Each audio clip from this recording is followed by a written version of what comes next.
Hello, everybody. Welcome to Prep Playbook. We're at the University of Nebraska, Kearney. Today, we're going to be breaking down all of the state tournaments. We'll be talking the state championship games coming up. I'm Chris Williams. This is Alex Loroff. Andrew Wolf isn't with us. He's in the studio. He'll keep giving us weather updates throughout the show. We got so much football coming your way. We got a live broadcast coming at 7. That's all coming here on Prep Playbook. Are you excited, Alex? Absolutely.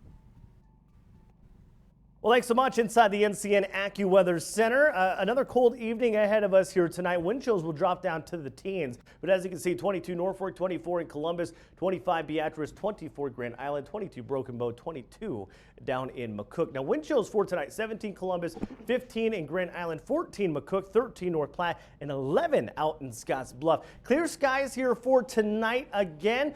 Tomorrow, throughout the weekend, actually looks very nice. We're going to see plenty of sunshine and some temperatures get up to the 50s and 60s as we do get into throughout the weekend. But tomorrow, here we go, 50 in Norfolk, 50 Columbus, 51 Lincoln, Beatrice, 54 Kearney and Broken Bow, 54 out in Scotts Bluff, even 57 for a high in McCook. Wind chills tomorrow. We will see winds gusts to around 20, 25 miles per hour. But again, plenty of sunshine here throughout the state as we do make our way into Saturday. But there is a chance of snow early next week. More on that coming up here on News Channel Nebraska. In Schuyler, life is quiet, but this is the true story of our own town. The community of Schuyler has reinvested more than $100 million to improve our community. The school continues to innovate the way they teach our children, and my place of employment is a large part of the community's success. Oh, yeah. At Cargill of Schuyler, you are a part of something bigger.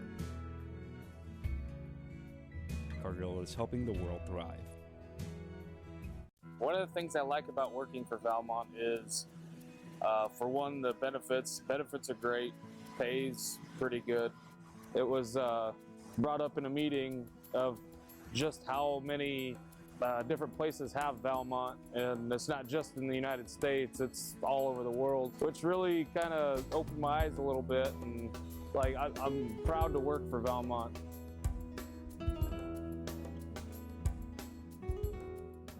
If you're looking for excellent physical therapy or a great place to work out, Husker Rehab in Beatrice is the place to start. At Husker Rehab, they enjoy a friendly, relaxed atmosphere, and they'll help you reach your goals. At Husker Rehab, we take pain personally, and we're always looking for the best solutions to help you out and have proven results. Hi, this is Ryan Wade, a physical therapist at Husker Rehab in Beatrice. If you have a referral for physical therapy or are looking to get into better shape, we'd love to help you out. That's Husker Rehab with 2 locations in Lincoln, 1 in Beatrice, and 1 in Fairbury. Call today for more information or learn more at huskerrehab.com.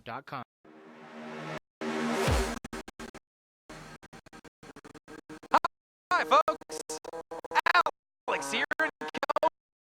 We are here at the University of Kearney, and you saw there Alex started to say he was out at Cozad, obviously one of your late nights out there. He has spent the entire season traveling the state. You've called games in so many different counties we can't even count, but this last week, it's been a little bit different for you. No game today. You were getting ready for the show. Talk to us about crunching the numbers, getting ready for state. Well, Chris, we have so much stuff we are going to be getting to today on Prep Playbook. Again, we are live here at Ron and Carol Cope Stadium at Foster Field. Here as you get a beautiful shot of the field as the UNK Loper football team gets set to take the field for a bit of practice, which you'll see in the background for the first couple of hours of the show. But we have just a ton of stuff to get through today, just looking back at the season that was throughout high school football in Nebraska, but then also looking ahead to the various state championship games that are coming up this upcoming Monday and Tuesday down in Lincoln. We'll also get you fully set for everything you need to know for tonight's 6-man state championship game that we will have live on this field behind us. And we're going to go in-depth, break down everything you need to know about every single class, all the state championship matches. We're going to show you playoff highlights from all of our broadcasts throughout the season. It's a jam-packed show today, folks, and thanks for joining us here on Prep Playbook. And you can obviously see the 6-man trophy right in front of us. This is what the show is leading up to. So we're going to talk about those games. We'll start with D2. We'll work our way through the tournaments all the way up through Class A. But this is the big one. 6-man football tonight on this field behind us where UNK is practicing right now. So we'll start with D2, just kind of looking over the bracket so far and how things happen. In D2, one of the most exciting brackets there was. This one saw more upsets than the rest of the classes. Now, Garden County coming in the 1 seed at 8-0, and they won their first round game. but they lost in the second round. They lost to Overton, who was a 9 seed. So we have a 9 beating a 1 in the second round, but it's more exciting as you move down here in the bracket. Sandhills Thedford, the number 3 seed, is 8-0, undefeated coming into the playoffs, and they lose to 14 seed Mullen. This Mullen team was 3-5 in the season. Right below that, Twin Loop 4-4. They're an 11 seed, kind of a similar situation. At least they're sitting at 500. They took down Axtell, who was 6-2, and grabbed the 6th seed. So in the second round, we had an 11 playing a 14. It would be the 11 that gets that win, Twin Loop, and Twin Loop moves on. So then you think, okay, we had an 11 there. What else is going on the bracket? Well, we already mentioned Garden County, the number 1 seed, going down to the 8 seed. In the quarterfinal round, we had an 8 seed, a 5 seed, and an 11 and a 7 coming out of that Western bracket. And I don't know about you, Alex. When you filled out your bracket, did you see that coming? No, not at all, Chris. There were so many upsets up and down the board in Class D2. As again, you're looking here at the West bracket, which actually was Pleasanton coming out with the win in the Class D2 Western bracket, defeating Overton in the finals there to advance to the state championship. But when you look just up and down at this bracket, and again, you look at the West here, you have Mullen with that big upset over Sandhills Thedford, as you mentioned, Twin Loop with a big upset as well over Axtell. And it was one of the only brackets this year where we saw a healthy amount of upsets. There were a couple of others throughout the other classes, which we'll get to throughout the day here today. But you just look at the teams who were able to get through in 8-man football and were able to come away with successful seasons, which it's so tough to do in 8-man football with the fact that you have 32 teams making the playoffs, and they're split up with the 16 and 16, the West and the East. There are a lot of teams, a lot of good competition throughout those playoffs. So even with the seeding the way it was, really any team could win on any given night throughout this D2 bracket, and you clearly saw that, especially with the Western side. And that's what was interesting, as you mentioned, there's 32 teams in D2 and D1, the 8-man brackets, which is why you would think, okay, maybe there's an upset 1 through 8, that 8 team's pretty good. 32 teams, and there were still all these upsets. Now, the East bracket, if we can pull that up, it was a little bit more predictable. It went a lot more how we expected it to go. Obviously, Humphrey St. Francis getting a huge win in the first round. Falls City Sacred Heart won. Of course, they were on the list at the start, and Bloomfield won that first round game, stayed undefeated, and we saw them a couple times on New Channel Nebraska. Now, in the second round, Humphrey St. Francis taking on Lawrence Nelson, and I went to that game, Alex, and it was a cold game.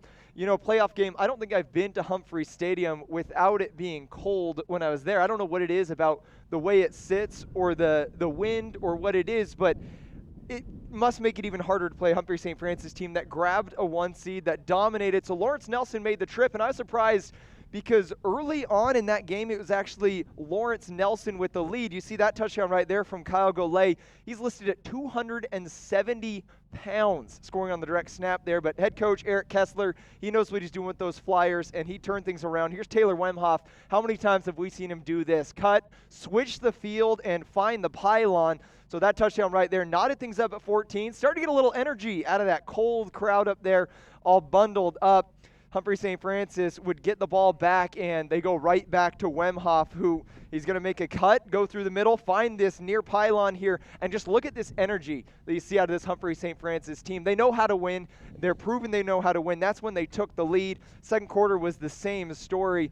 Austin Liefeld leaks out of the backfield, makes the incredible catch behind him, fights for the extra yardage there, Alex, and then they would drive down. Who else? Wemhoff again on the toss. He's going to find the pylon again. He loves getting right in the edge of that end zone. They find themselves up 30-14. This Lawrence Nelson offense just could not get anything going. And it's probably less that, more the Flyers defense right there. That's Colby Klassen and Sam McPhillips getting the sack. Head coach Brian Belvin seems frustrated for Lawrence Nelson. His team seemed cold. They had no energy. Second half, same story. That's going to be Trevor Pfeiffer sneaking it in. And that defense didn't give up another point after that touchdown we saw. That game ended 60-14, which I think is probably what a lot of us saw coming. And I think when you look at that East bracket, what you see is, okay, Humphrey St. Francis and Falls City Sacred Heart, they're going to meet, right? And we did the Falls City Sacred Heart game. They beat Clarkson Lee by 50. We did the Bloomfield Hardin and Newcastle game. Bloomfield looked good. They were undefeated all season. They've lost to that team before, and as UNK is partying behind us, getting excited for the big game tonight. But we followed those two teams, and then we did that broadcast, Fall City Sacred Heart, and it was kind of, okay, which of these unbeaten teams is going to make it to play Humphrey St. Francis? So we broadcast that game. We have the highlights. So let's check out how that matchup of unbeaten teams went.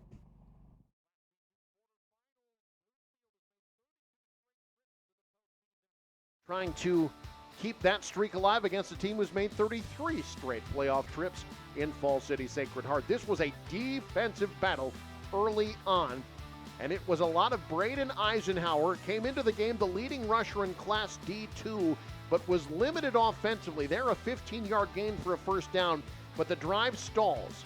Late first quarter, Del Castile sneaks behind the defense, receives the pass from Jacob Jordan, 53 yards to the house. Those were the only points in the first half. Later, Eisenhower trying to break tackles again. It was tough sledding for him all game. Carried the ball 37 times for 89 yards in this one. Here on a 3rd and short, stacked up, driven backwards by Jake Hoy. Sacred Heart's defense doing the job. Now Eisenhower trying to make something happen late in the half, and it's Del Castile coming down with the interception. Eisenhower, coming into that play, had thrown just one interception the whole year.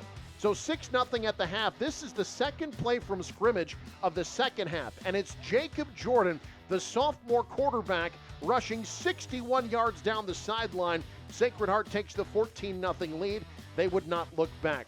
This the 2-point conversion where Jordan was able to find his receiver in the end zone, Tyler Witt, to make it 14-0. Now, we talked about how Jordan had run and thrown for a touchdown. How about receiving a touchdown? That one from the arms of Jake Hoy makes it 22-0 Fall City Sacred Heart. They would take over from there. Hoy had 2 rushing touchdowns. That one there from 9 yards out. He had 62 yards on the ground. Then this one here that wrapped it up late fourth quarter on the direct snap. Hoy from 8 yards out, and Fall City Sacred Heart in dominant fashion gets the win 36-0. They move on to the semifinals for the 6th time in 8 years. Bloomfield eliminated in the quarterfinals by the Irish for the 3rd time in the last 4 years. So he threw for a touchdown, ran for a touchdown, caught a touchdown. Have you ever seen that? I don't think so, Chris. But again, that's what makes 8-man so unique, is that everyone plays 2 ways and everyone does a lot of different things when it comes to 8-man football, and especially 6-man, which you'll see tonight. But as far as the performance there, Fall City Sacred Heart, just an incredible win for them there, and set up a huge matchup with Humphrey St. Francis in the semifinal round. And it really, when you look at that matchup between those two teams, they were 2 unbeaten squads at the time, going head-to-head semifinals, what you want to see out of football in the state of Nebraska. But unfortunately for Fall City Sacred Heart, they were knocked off by the Flyers after really Humphrey St. Francis controlled the majority of that game, Chris. It was a 24-16 final, but Humphrey St. Francis led 24-8 after the 3rd quarter. Fall City Sacred Heart had one late touchdown to try and make it close, try to make that comeback attempt. Couldn't quite do so, so congrats to Humphrey St. Francis, but Fall City Sacred Heart, a great season, just came up just a little short after that great performance over Bloomfield. So 24-16 was the final in that one, and you look at 24 and you say, someone held Humphrey St. Francis to 24 points, but the more important thing is that someone held Fall City Sacred Heart to just 16, and you mentioned one of those, a late touchdown. This Humphrey St. Francis team has just looked dominant all year. They looked dominant a lot of last season, and that game could have very well been the title game. Now they're playing a Pleasanton team that we mentioned before is a 7 seed. So it could seem slightly slanted. So we're going to take a quick break here on News Channel Nebraska. When we come back, Alex, I want you to kind of set the stage for that D2 title game, and then we'll take a look at what our staff thinks is going to happen in that game.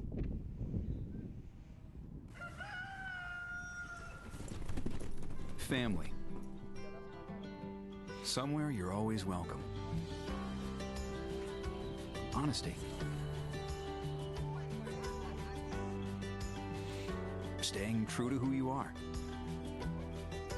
Integrity. Saying what you mean, doing what you say. Defining what's important. Pinnacle Bank, the way banking should be.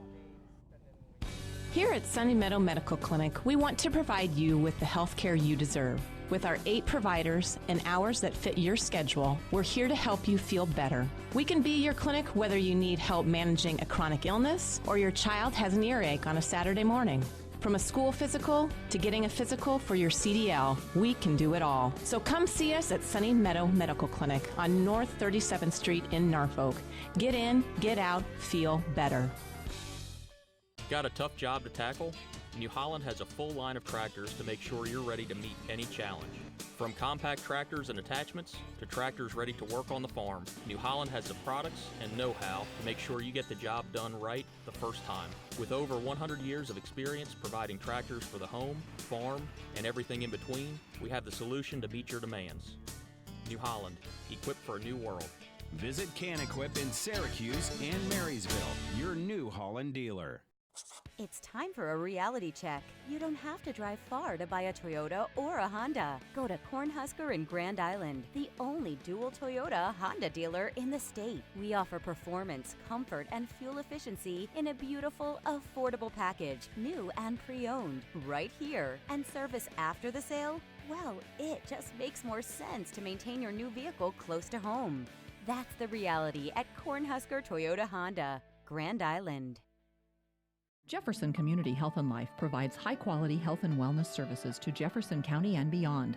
Our commitment to you is to provide exceptional family care to inspire a lifetime of health. We now offer family medicine services at 2 convenient locations in Fairbury and Plymouth to keep your family healthy for life. We are proud to welcome Dr. Brett Wergen, a native Nebraskan, to our team of 7 family medicine providers who all focus on developing long-term positive relationships with patients. Jefferson Community Health and Life.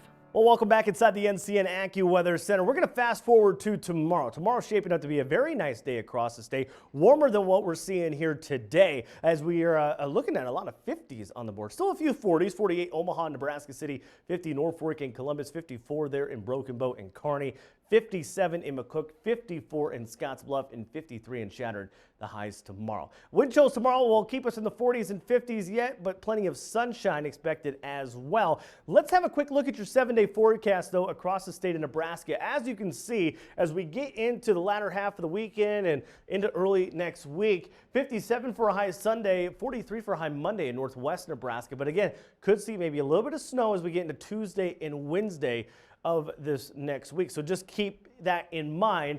And obviously, if you're traveling for Thanksgiving or for state championship football on Tuesday, definitely want to keep that in mind. Southwest Nebraska, 62 for a high Sunday, 52 Monday. Central Nebraska, 61 Sunday, 50 on Monday. 45 as we get into Tuesday. Northeast Nebraska, 56 as we get into Sunday, 47 Monday, 43 Tuesday, and 42 on Wednesday, with upper 40s as we get into Thanksgiving Thursday and Friday. And Southeast Nebraska, Monday a high of 54, 47 Tuesday. How about Friday? We look ahead, Husker football next Friday against Iowa, looking at a high of 58. Well, Andrew Wolf, thank you for showing us those temperatures for next week. It looks chilly for those state championship games. A little bit. D2, which we've been talking about, that game is going to be Monday afternoon, which you would think would be the warmest time. Maybe weather we shouldn't be as concerned about. Can you kind of get us just set up for that matchup between Humphrey St. Francis and Pleasanton? Well, it's a real David versus Goliath matchup, Chris, in really every sense of the word. As you look at the 7-seed Pleasanton, who are going to be appearing in their first state championship game in school history after 16 playoff appearances. The closest they came prior was a semifinal loss in 2007. But for Pleasanton, they are led this year by Jackson Keishel, 2,500 passing yards this year. He has been incredible, 36 passing touchdowns. Kessler Dixon, over 700 rushing yards on the year. So Pleasanton has a couple of high-profile performers, and they have shown some fight, too, in that game against Overton. They were down 6-0 in the first half, but scored 12 unanswered in the second half to advance to the state championship on Monday.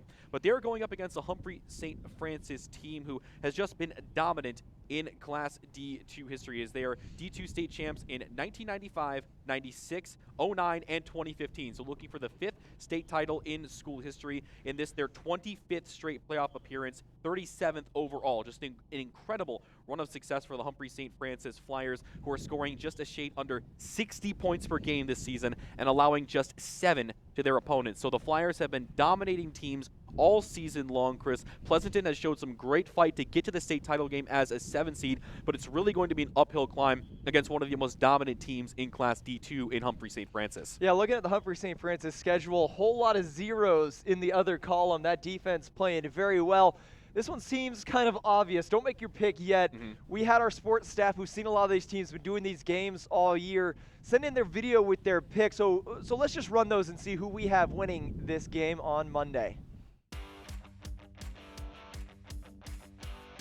All right, lastly, Class D2. I think this is going to be the biggest margin of victory for the state championship team, and I am picking St. Francis in this one. Similar to my reasoning in Class A, I really felt like the semifinal between Falls City Sacred Heart and the St. Francis Flyers, whoever came out on top of that game would be the eventual state champs. And you look at what the Flyers have done all season, blowing teams out of the water, pitching 5 shutouts in the effort.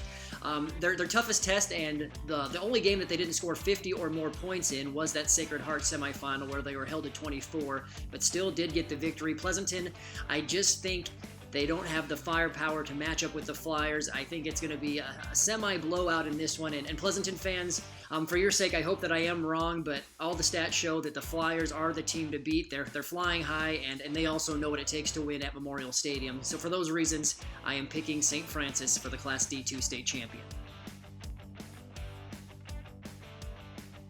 There have been a lot of upsets in Class D2, but what a lot of people thought was the real championship game perhaps happened in the East bracket, where Humphrey St. Francis was challenged for the first time this year, taking on their postseason rival Falls City Sacred Heart. They passed that test, move on to the championship game against a Pleasanton team that has handed a lot of teams that people considered better than them losses. They'll have to do it one more time. I don't think they will. Give me Humphrey St. Francis in a comfortable win in D2.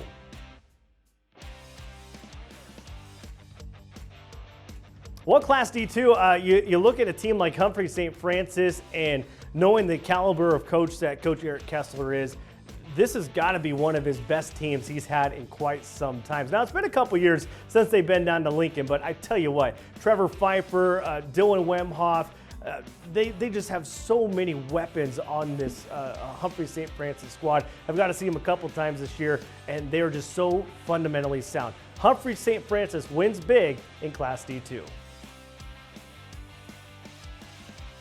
Staying in 8-man football Class D2, number 7 seed Pleasanton taking on number 1 seed Humphrey St. Francis. Pleasanton is 10-2, St. Francis is 12-0, and the Flyers are back in it for the first time since 2015. That's when they last won the state championship. And the thing about the Flyers is they've been very impressive. They've shut out 4 teams this year, and I was really impressed with their performance against unbeaten Falls City Sacred Heart in the semifinals. 24-16 was the final there. 2 really good teams. I had seen the Irish a couple of times this year, and I really thought that they were going to go all the way. That was kind of our thought here in Southeast Nebraska. Didn't happen. Props to the Flyers for getting that done. Pleasanton's quarterback is very impressive. Senior Jackson Keyshaw, 2,501 yards, 32 touchdowns. He's also rushed for 378 yards and 9 scores. The thing about Pleasanton, they do have a couple of losses on the year, losses to Overton and Elwood. Overton ended the year 8-4, Elwood was 8-2. 2 good schools right there, and they made the playoffs, but Humphrey St. Francis, squeaky clean record.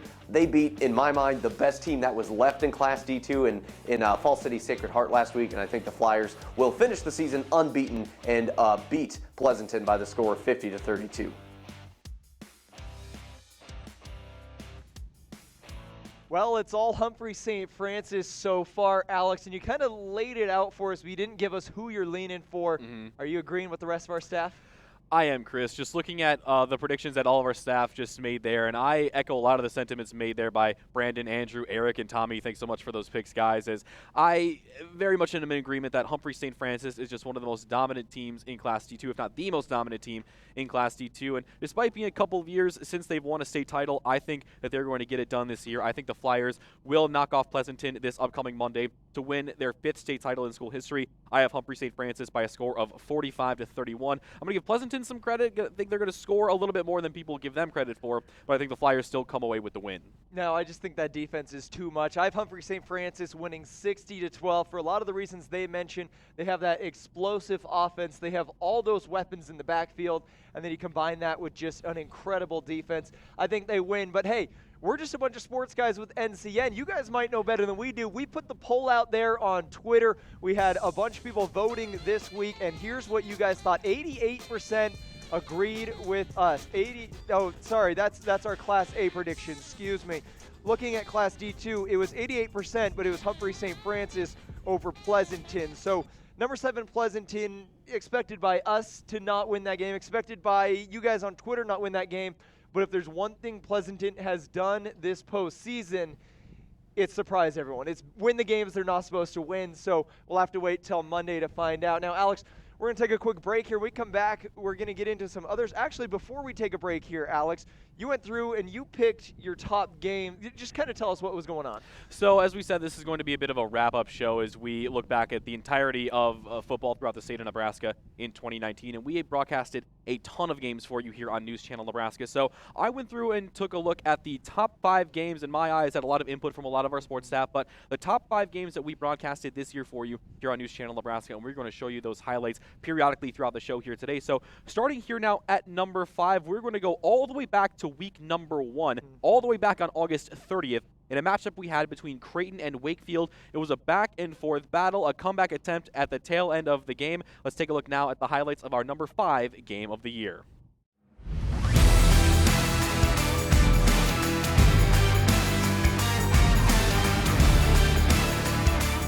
To start the season, and it started well for them early on. Opening kickoff, Creighton loses the football. Wakefield comes up with it at the 14-yard line.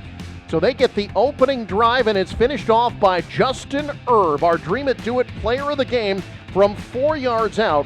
That makes it 8-0 Wakefield with the lead early on. They would get it back after a 3-and-out. And Blake Brown, starting his first game after Solomon Pite spent 4 years as the quarterback for Wakefield, takes it in from 33 yards out, 16-0 Wakefield with the lead. First quarter, but second quarter you cannot keep Creighton down forever, especially when Braden Zimmerer is your quarterback. Finds Tad Hazen 42 yards out, 16-6. Wakefield with the lead as we head to the second half. Wakefield opening drive. It's Erb again finding room, bouncing out, and finishing. 30 yards to pay dirt. At that point, 22-6. Wakefield with the lead, but Creighton is not done. They can get it done on the ground as well. Up the middle, Caden Wortman from 2 yards out. Creighton back within 8. It's 22-14 in the third quarter. But Wakefield would answer again the next drive. It's Erb again from a yard out, and as we head to the fourth quarter, Wakefield leading the defending champs 28-14, but Creighton again not done. What a great offense. The handoff here, it's Tad Hazen strong through the tackle of Pikes to the end zone from 6 yards out, 28-22. Bulldogs have the ball inside of 2 minutes, inside the 20, trying to take the lead.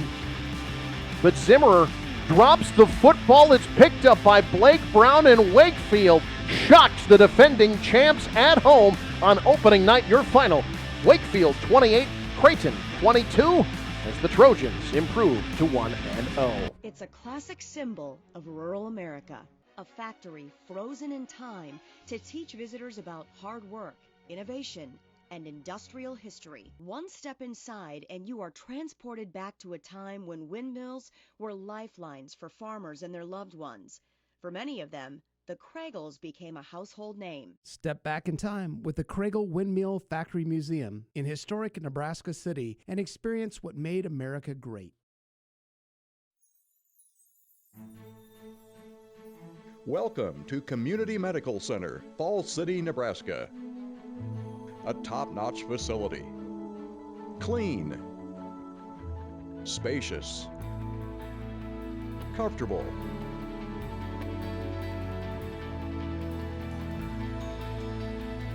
Here is where you'll receive professional and compassionate care. So there's our wrap-up of Class D2. Chris Williams here, Alex Loroff with me. We're at UNK. We got the D6 championship game coming up tonight.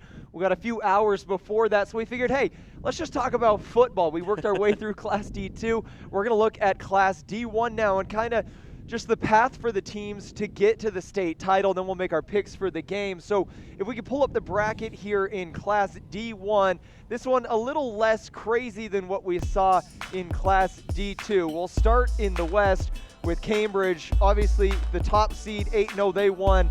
This 8-9 game, Neely Oakdale versus West Holt. The score doesn't really show it, 44-35. That game was crazy. That game made Alex's top games of the year, so we'll definitely be talking about that game later. We'll show you the highlights later on. Now, number 5, Burwell, coming in as a 5 seed. They lost in state a year ago. They made a run through, took down the 12 seed, took down number 4, Elm Creek, ran all the way through. They matched up with number 7, Dundee County Stratton, a team that we picked before the season to do well. They did pretty well, made their way to the semifinal game, weren't quite able to win it. So Burwell got the first spot in the title. Now on the other side, it's also not a 1 or 2 seed like you'd expect. In fact, it's an even higher seed up there, or it's 4. So it's around the same seed, 4 and 5. So looking at our East bracket, Howells Dodge, the clear favorite coming into the playoffs, they got bounced in the 3rd round. I was a little surprised by that. Lord Central Catholic, Lutheran High Northeast, that game, an instant classic. We had it on NCN. We'll have those highlights for you also. They're also in the top games. That game was amazing. So looking here, Osceola High Plains, a bit of a surprise moving through the bracket.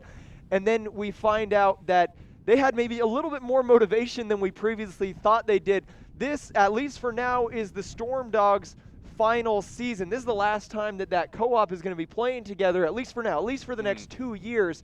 Alec Chisholm went to Osceola High Plains. He went to their practice, talked to their coach about this situation. He made a very nice story for us, so we're going to run that story, kind of tell where the Storm Dogs are getting extra motivation. Victory! Victory! Ha! For the first and possibly last time in team history, the Osceola High Plains Storm Dogs are headed to the Class D1 state championship. So these kids have known each other for a long time, and we compete with one another, compete against each other, and right now, I mean, there's no other feeling like it is right now. Co-head coach Greg Wood says the Storm Dogs are a combination of the best the communities involved have to offer. He says neither High Plains nor Osceola schools could have reached this point without each other. Both would be very competitive, but they wouldn't be where they're at right now. I mean, it's a combination of their kids and our kids, and we put them together, and they work extremely well together, and their results are heading to state. The success of the co-op was not just proven with on-field success, but also with the support from the communities. This was most evident at Monday's semifinal game against Cross County. It was awesome, man. I mean, we fed off of them, the momentum. When we got momentum, we fed off of them, and it's awesome to see how much the community supports us. After the season, however, this co-op is coming to an end for at least the next 2 years. Any future of the Storm Dogs after the D1 championship game remains uncertain. Yeah, it's tough, and one that it is coming to an end. This group started as 7th graders together, and they're going to be the group that finishes it together. And being able to do that into a state championship game and hopefully to come away with a championship and knowing that we did it the right way, that's exciting. For now, though, the team is focused on Monday's clash with Burwell in Lincoln. We're going to take it like we have all year. It's one more game, it's one more day, one more opportunity to get better. Reporting from Polk for News Channel Nebraska, I'm Alec Chisholm. Well, thank you for that story, Alec. And we didn't really know that. We didn't really know what was going up. A lot of people claims they have to make their claims by the end of the month, what they're doing, if they're opting up, opting down. And we're actually going to have NSAA rep on here with us to talk about some of that later on. But for now, let's stick to D1. So we have our championship set, 2 teams, 2 losses apiece. Burwell, Osceola High Plains. What do you see in this matchup? Well, I think it's just so incredible that these 2 teams made the state title game. And again, D1 was a little unpredictable, much like D2 when you look at just the semifinal round between having a pair of 7 seeds in there, a 5 seed in Burwell, a 4 seed in Osceola High Plains. So I think it's going to be an incredible matchup, but we're going to be going to that in just a little bit as our staff is going to be making their picks after we come back from this quick break.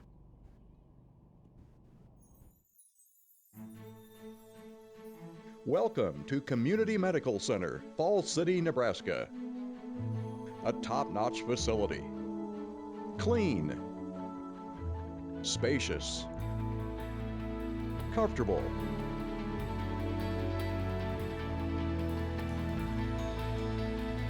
Here is where you'll receive professional and compassionate care. Like loyalty to your favorite team, loyalty at Roe Buick and Roe Chevy has been the foundation of our business for over 70 years. Every team member in our dealership knows customer satisfaction is everything. Roe Buick in Grand Island and Roe Chevy in Aurora, proud to support the home team. Proud to be the Nebraska auto dealer you can trust with the purchase of your next vehicle. Shop all of our new and pre-owned cars, trucks, and SUVs at rowcars.com. Welcome back. We're talking Class D1 football right now. We have a 5 seed, we have a 4 seed, we have a state championship game coming up. You started to kind of lay it out for us a little bit. I want to hear your analysis. What is going to happen in this game? Well, you look at these two teams, Chris. You look at Osceola High Plains, again, in just the second year of this co-op, and the fact that they've made the state title game is just nothing short of incredible. Osceola High Plains scoring 50 points per game this year, and they are led by an outstanding running back in Keaton Van Housen, who Alec talked to as a part of our story there. 2,200 rushing yards this year for Van Housen, 33 rushing touchdowns. He has scholarship offers from right here at UNK as well as from Sioux Falls. He's visited Nebraska. He's visited Augustana. He's visited Morningside. So Van Housen has a lot of interest from D1 and D2 teams, and he has been really the one guy to lead this Osceola High Plains team throughout the season. So I expect to see a big game from Van Housen. But on the other side, you look at Burwell. Burwell in their 15th straight playoff appearance, 4th title game in school history, looking to win their first championship since 2016. And Burwell, as well as a couple of dynamic players on their team. Jace Williams, 1,600 rushing yards on the year. Barack Birch, 1,100 passing yards this year for Burwell, and Williams ran for 116 yards and a touchdown in the semifinal win over Dundee County Stratton. So it's going to be a game where a lot of the stars are going to come out and play for these two teams, and I think it's going to be a bit of a shootout between High Plains and Burwell, but we'll get to exactly what I think about this one in just a little bit. Yeah, we'll get your prediction in a minute, but it sounds like plenty of athletes to go around in that game. Should be a good one. Let's see what our staff picked in this one. So you have the 4 versus 5 seed matchup. In Class D1, and I am giving the nod to the Burwell Longhorns. And that is solely because this program has the experience. This is the 4th trip to Memorial Stadium and the championship game in the past 5 years for Burwell, and they did bring home a state title back in 2016. And you compare that to Osceola High Plains, who is in just its 2nd year as a co-op. They did make it to the playoffs last year. It got eliminated in the 2nd round. But I just have to hang my hat on the experience that Burwell has. They have been to the state championship game before. They know what it takes to win. And in a close one, I think Burwell does come out on top. I say it's probably going to be a 2-touchdown game, but I do give the nod to the Longhorns.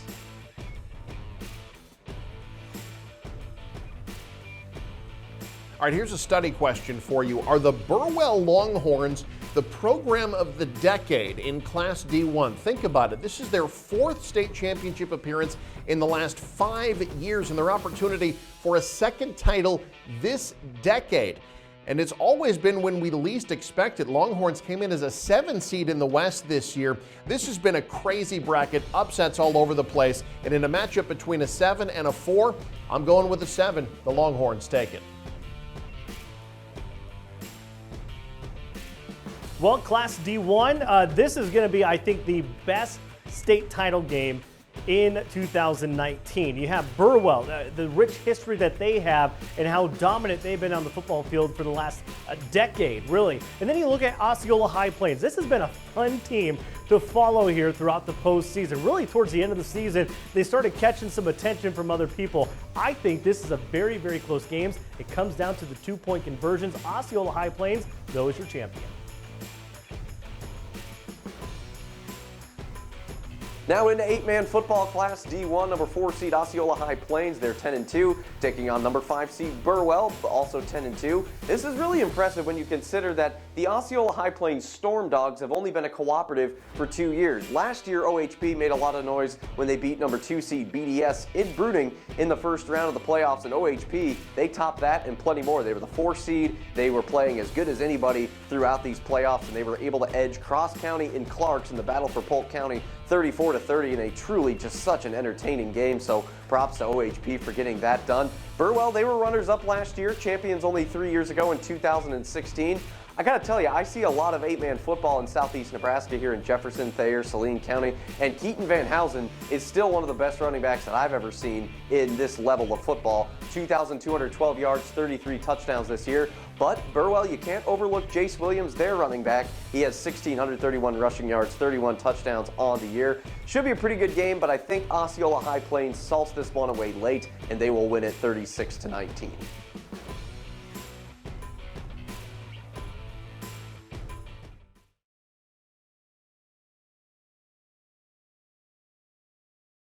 So Alex, the crew is split so far. 2 people taking Osceola High Plains, 2 people taking Burwell in their second straight appearance. Who you got, and what's the score? Well, I think this is going to be a shootout. I think there's going to be a lot of points on the board. I think there's going to be a lot of rushing yards as well. Osceola High Plains over 370 rushing yards per game. Burwell over 240 rushing yards per game. Expect to see a lot of Jace Williams for Burwell, a lot of Keaton Van Housen for Osceola High Plains. But as far as the game is concerned, you look at Burwell, and a lot of people talked about their experience and the fact that this is their 4th state title game in the last 5 years, but have only won one of those trips just back in 2016, as we mentioned, and lost in last year's state title game. I think Burwell has a little bit of redemption on the mind after getting to Lincoln last year and not quite being able to get another state title in that school's history. So I think it's a great story for Osceola High Plains, but I got to go with Burwell 56-42. I think there's going to be a lot of points on the board, but I think Burwell has just a couple of touchdowns extra in them to knock off the Storm Dogs in Lincoln this next week. I agree with you that I think Burwell's going to get it, but I picked a much lower score, and I think that just shows you love the offense, you love the explosive plays. I love the defense. I love grinding it out. I have Burwell winning 20-12, and here's what you guys thought in our online poll. This was pretty close. 54% agree that it's going to be Burwell.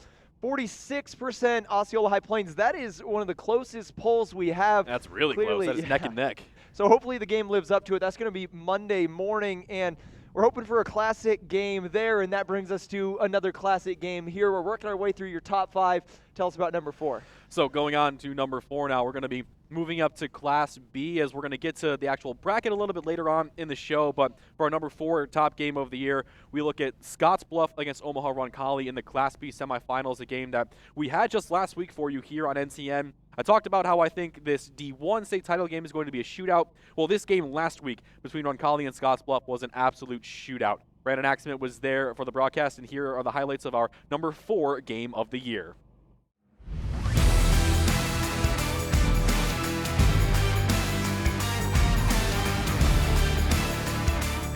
West versus East, running game versus air attack. Scottsbluff, the top seed in Class B, makes the 450-plus mile road trip to Omaha to take on the high-flying Roncalli Catholic team, and did not take long to see the Crimson Pride's assault on display. 57-yard touchdown pass from Jack Dotzler to Shane Orr. Less than a minute into the ball game, the Crimson Pride lead 7-0, but first play of Scottsbluff's drive of the game, their first one, and they go to the air. And you have Sebastian Harsh connecting with Caleb Walker, 54 yards. That only took 10 seconds. It's 7-7 early on in the first. Sebastian Harsh, we saw him throw it. He could also do it on the ground, taking that one in as well from 8 yards out early in the second quarter. It's 14-13 Roncalli due to a missed PAT. Back to the air, Dotzler, 24-yard strike to Jake Orr. This makes it 21-20. Scottsbluff on top. That was Dotzler's 3rd touchdown pass at that time in the game. Next time Roncalli gets the ball, it's back to Orr again. Dotzler to Jake Orr for 29 yards. Roncalli takes a 27-21 lead late in the second quarter. Crimson Pride rolling, but there'd still be a lot more scoring left before the halftime break. You have Harsh going to the air to a fullback / receiver. This time it's Jack Darnell using every bit of his fingertips to haul that one in. Darnell had 3 receptions for 71 yards, and then going up top to Diolos. Josiah Diolos with the catch, a 28-yarder. Scottsbluff takes the lead 28-27. We're still in the second quarter, and Dotzler runs it in from 8 yards out. 33-28 with 36 seconds to go. Roncalli would take that lead, they thought, into the halftime break, but Scottsbluff marches back down the field, and it's Harsh to Diolos again, 9-yard score. So in fact, Scottsbluff has a 3-point advantage heading into halftime, 36-33. And the third quarter belonged to the Bearcats. They came out like a team possessed. Harsh, 48 yards to the house, untouched. That was on 4th and 2, making it 42-33 at the 10:32 mark. And then you have a blocked punt upcoming, a huge special teams play by Diolos. He blocks the punt, dives on the ball, and it's 57-33. Scottsbluff outscoring Roncalli 21-0 in the third quarter. It's looking like Scottsbluff is going to run away with this one late in the third quarter, but if that's what you thought was going to happen, think again. TJ Hamilton, 1-yard touchdown run, cuts it to a 2-possession game, making it 16 points, separating the two teams at the 2:53 mark. Then we head to the fourth quarter, and Dotzler goes to Fenolio, calling his shot, telling his tight end to run to the post, and he hits him in stride, 21-yard strike. It's 57-49, 8-point ball game midway through the fourth quarter. But we get back to Dotzler after Harsh had a touchdown. Dotzler does hit Shane Orr for 14 yards. It's 63-55, 7-point ball game. And this was the play of the game. 4th down and 2 after Roncalli used all of their timeouts, and there's the false start. So Scottsbluff holds on for the victory, 63-56. You have Sebastian Harsh, 8 total touchdowns, 349 rush yards, 213 passing. Jack Dotzler accounts for 7 total touchdowns, 6 passing, 1 rushing. He had 327 yards through the air. An amazing contest, but Scottsbluff punches their ticket to the Class B state championship. I was given a prescription opioid pain medication that lasted a lot longer than the pain itself. And within only a few months, I was completely addicted. I lost everything. And I started to watch my life slip away. These drugs are addictive. One prescription can be all it takes to lose everything.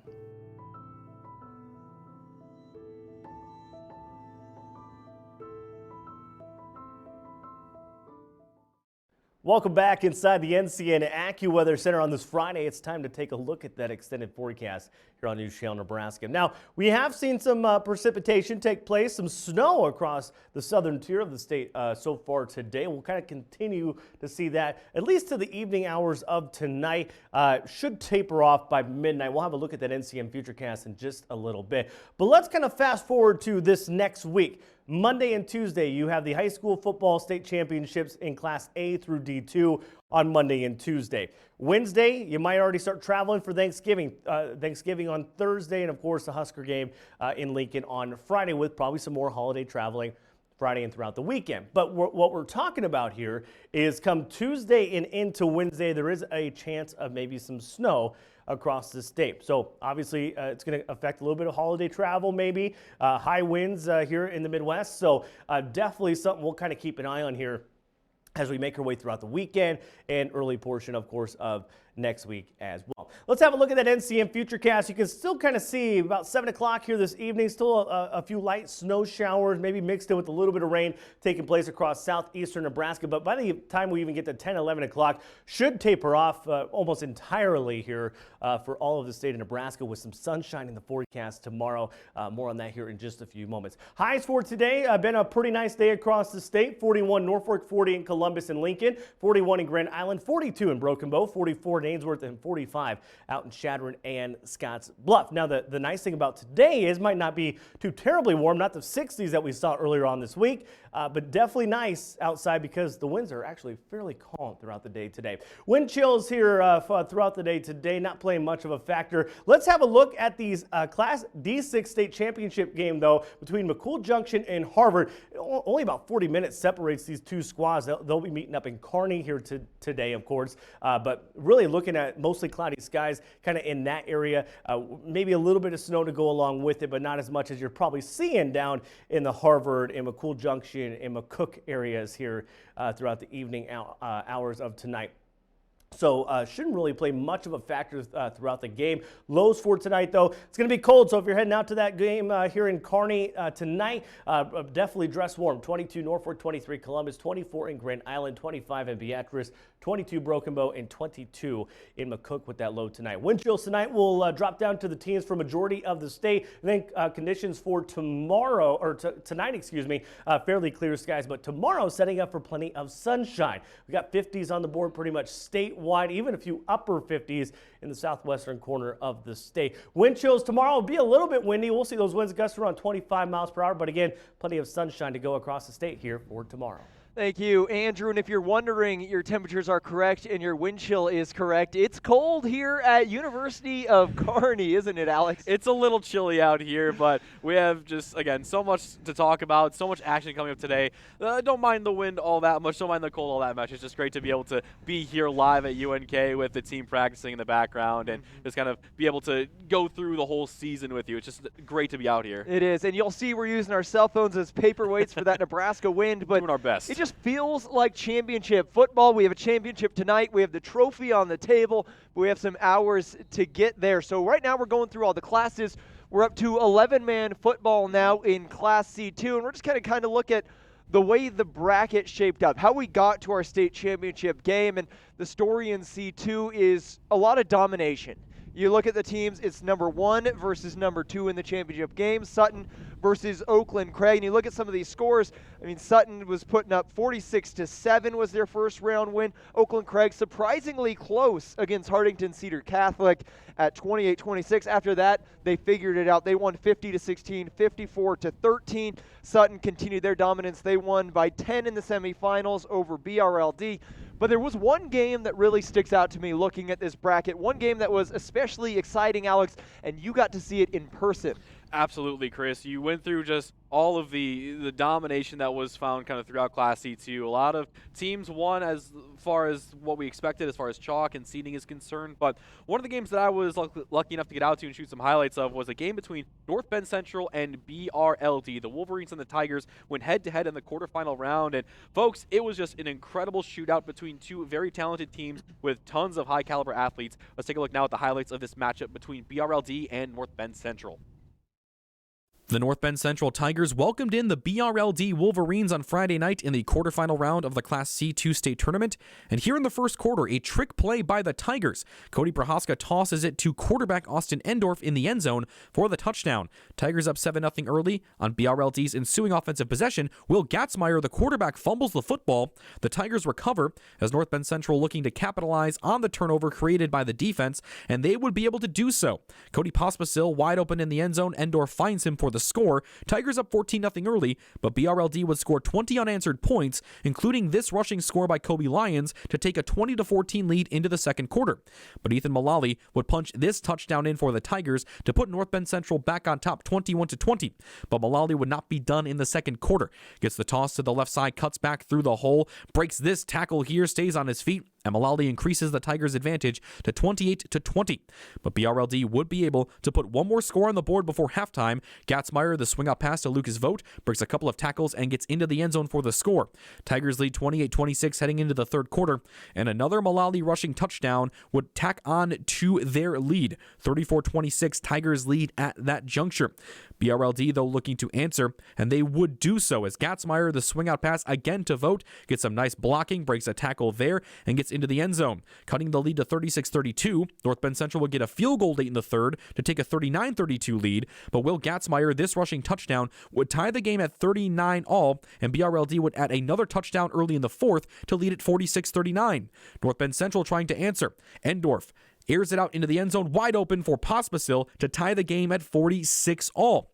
North Bend Central trying to keep that momentum rolling and retake a lead, and they would do so after another fantastic piece of running by Ethan Mullally, shaking two tacklers there, getting into the end zone. Tigers back on top now 53-46. BRLD, though, looking to answer. Kobe Lyons the handoff. Lyons would score a touchdown, but the extra point would be unsuccessful. 53-52, North Bend Central still in the lead. Late in the fourth, Tigers trying to ice the game, but Endorf would be sacked by Kobe Lyons to give BRLD another offensive possession to try and take a lead, and they would do so in thrilling fashion. Look at this reception by Dylan Butler. Double covered, bobbled, but still hauled it in for the score.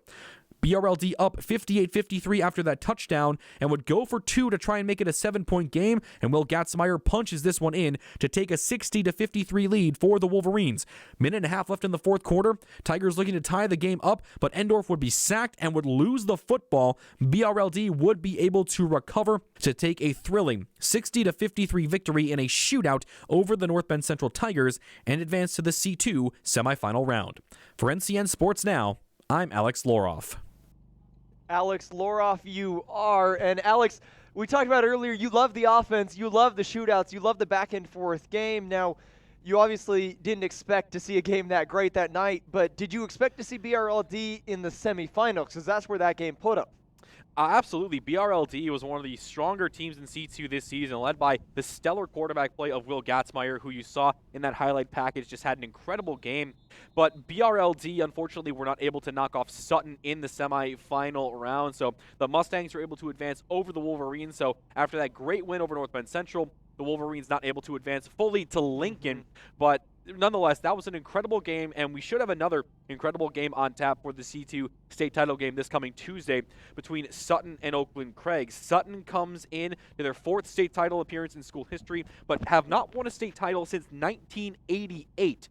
So it's been over 30 years since Sutton has been able to break through for a state championship, led by Cade Wiseman, the starting quarterback, who has 1,500 rushing yards this year and 21 rushing touchdowns, as they go up against Oakland Craig, who are in their 28th playoff appearance in school history and looking to win a state title for the first time since 1995. So both of these teams, Chris, a couple of long droughts as far as state championships are concerned, which will end on Tuesday for one of those teams. And Oakland Craig, led by Colton Thompson, over 1,200 passing yards on the year. Oakland Craig scoring just about 50 points per game this season. So, again, two teams with high-powered offenses going head-to-head on Tuesday in Lincoln again. One of these teams is going to break a long run of not winning a state championship. Again, Oakland Craig, not since 95, and Sutton, not since 88.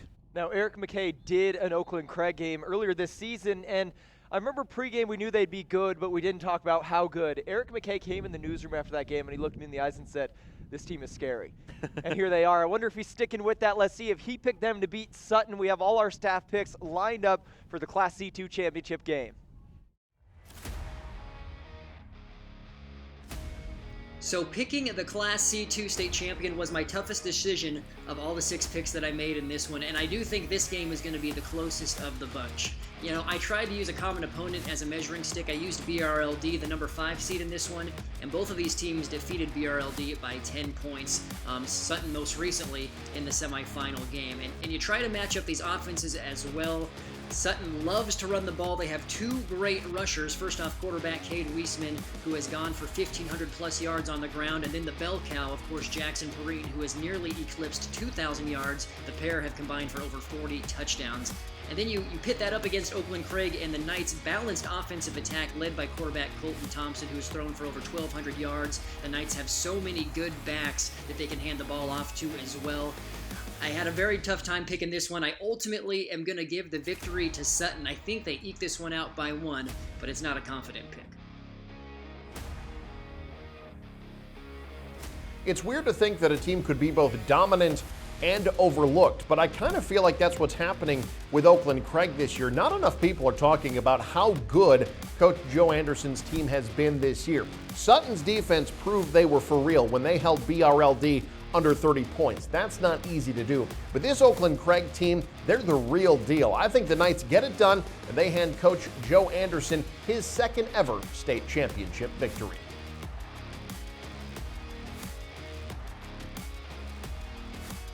Well, I tell you what, one team that has been not talked about enough here this year is a team in Class C2 in Oakland Craig. Oakland Craig is just fantastic. Athletes everywhere. Defense, offense, solid. Coaching is solid. But this is a Sutton team that can turn it on in a hurry. Saw them play Battle Creek earlier on this year in the quarterfinals. That was a game that actually Sutton trailed at halftime and then just absolutely poured it on. Their defense was tough for the rest of the way out. Took care of business against BRLD last week.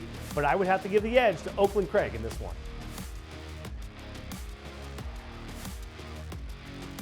Class C2, I'm really looking forward to this one. Number 1 seed and 11-1 Sutton taking on number 2 seed and unbeaten Oakland Craig. Both of these teams, it has been a while since they've been in a state championship. Sutton seeking their first title since '88. Oakland Craig looking for their first state title since '95, the year I was born. Sutton's only loss this year is to Class A Kearney Catholic. It was a competitive game, 27-14. Oakland Craig, I had the chance to watch them last year when they beat Wilber-Claytonia in the quarterfinals, and Oakland Craig is more impressive, I'd say, than last year, despite losing star running back Robbie Mayberry. Oakland Craig has scored 50-plus points in 8 games this year. And I also watched Sutton beat Wilber-Claytonia. I think that was week 1 or 2. Sutton beat Wilber-Claytonia 16-0. I think this will be competitive, but hard to bet against the Knights of Oakland Craig. They win at 42-27.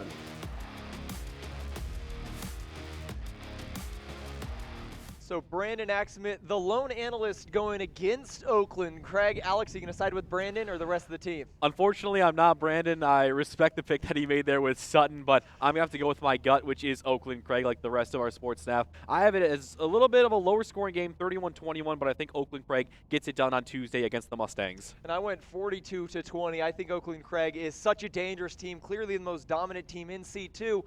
Now, we make it sound so clear, but you guys weren't quite as sure. This was another close poll, 1 versus 2. 59% agree with our staff going with Oakland, Craig. 41% are just trying to suck up to Brandon. They took Sutton. No, I think this is going to be a great game. It's always fun seeing 1 versus 2. It's the way the bracket was intended to end up. You see the favorites competing in the championship, and hopefully we're in for a classic there. We've seen plenty of classics this year. What's your next one you have for us? Well, coming up now, we're up to number 3 on the top 5 games of this season, and we're going to go back to Class D1. We talked about a couple of games when we were going through the D1 bracket that we'd get to in our top 5 games of the year. One of those being the matchup between Neely Oakdale and West Holt in the Class D1 first round back on Halloween on October 31st. Another great back and forth game between these two teams, and let's take a look now at the highlights at our number 3 top game of the year.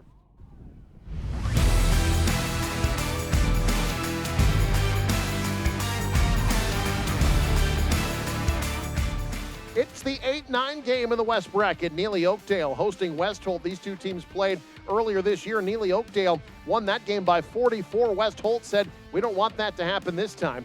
And they really started off well. The opening drive capped off by a 13-yard touchdown run by Tyler Larby, 6-0. Huskies had the lead. Then the defense starts making plays, and I mean big plays. Neely Oakdale trying to answer this touchdown. They work it down the field. A fumble picked up by Cade McCart. He'll take it 75 yards. This was his second fumble recovery, returned for a touchdown. Not even halfway through the first quarter, it's 20-0. West Holt with the lead. They turned the ball over 8 times the last time these two teams played, and they forced a lot of turnovers in the first quarter. Neely Oakdale trying to answer. They would turn it over again, and 2 plays later, it was Jakeem Brown, and 6:06 to go in the first quarter. West Holt up 27-0, but Neely Oakdale starts to chip away. Hunter Scharf, the picture-perfect pass to the freshman Aiden Kuster, 30 yards out. Warriors are on the board. It's 27-6 after 1. Now second quarter, Scharf doing it with his legs. He was in on 7 touchdowns tonight. That one to the edge brings Neely Oakdale back within 15. More from the Neely Oakdale Warrior offense. Beautiful pass play here. The misdirection finds Colton Klobanish for his first touchdown reception of the season. Neely Oakdale at the half brought the game within 9. Now second half, more from Scharf. The crossing route, perfectly done to Garrett Bielitz. He does the rest. Neely Oakdale at that point makes it a 3-point game, 27-24. The comeback continues. Later third quarter, Scharf having to freelance, dives to the end zone and makes the pylon. The Warriors take their first lead of the game. Midway through the third quarter, it's 32-27. They're not done. Scharf in trouble, gonna be sacked. No, he's not. Instead finds Kuster out of the backfield for the 28-yard touchdown run. That one really felt like the backbreaker, put Neely Oakdale up 11. But they would add more insurance in the fourth quarter. West Holt trying to come back as the running back brought it in there, Tyler Larby, with the rushing touchdown, but Neely Oakdale just too much tonight as they get the win, 44-35, improve to 7-2 and move on to the second round to take on Cambridge next Some week. banks want to build a better bank. 5 Points Bank is the better bank. 5 Points Bank provides the best in business banking. They've helped my business grow. Golden Club is the best account for seniors. 5 Points Bank is the best bank. 5 Points Bank has the best customer service, real people taking care of my banking needs.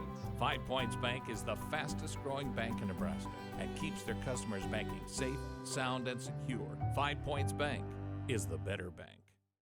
Named for the unbroken, fertile grounds from which we came, Prairie Valley Seeds has one goal: to help you grow. Cutting-edge, customized seed placement fuels the adaptability your farm needs. With these innovations, you can rest assured your seeds work as hard as you do.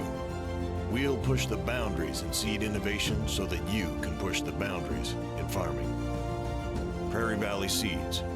Grow without limits. Could the difference in higher yields be one micronutrient on your farm? Hi, I'm Darren Hefty, along with my brother Brian, and this week's Ag PhD, we're going to talk about the micronutrient copper and the important role that it plays in plants. Well, another thing that could really impact your yield is using a good fungicide. We're going to talk about some of the new products that are on the market today. We've got a Weed of the Week, an Iron Talk, and much more on this week's Ag PhD.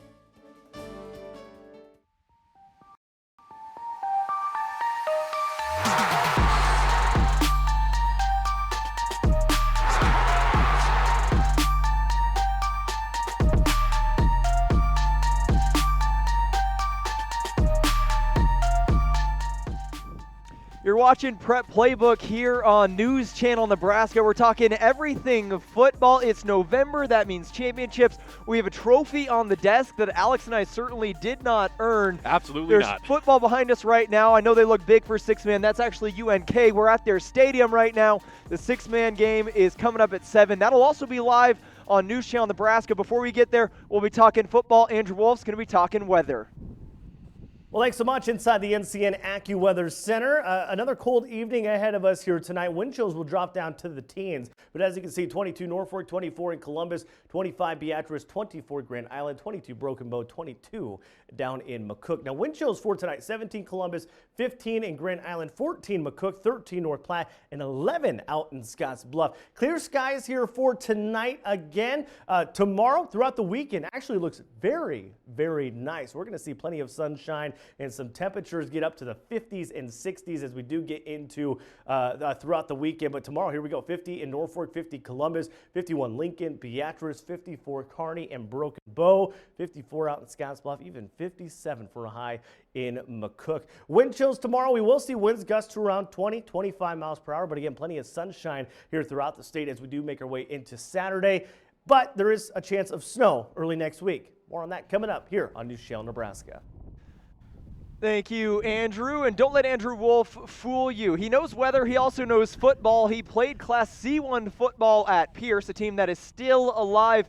In fact, we're going to be talking about them right now. We're talking Class C1, taking a look at the bracket, kind of see how we got where we got. Adams Central dominant all season. Pierce dominant all season. Wahoo dominant all season. We knew they were going to win. One game we had our eye on, SCOTUS, Bishop Neumann, close game during the season. We were hoping for another close one in the postseason. Alec Chisholm went down there.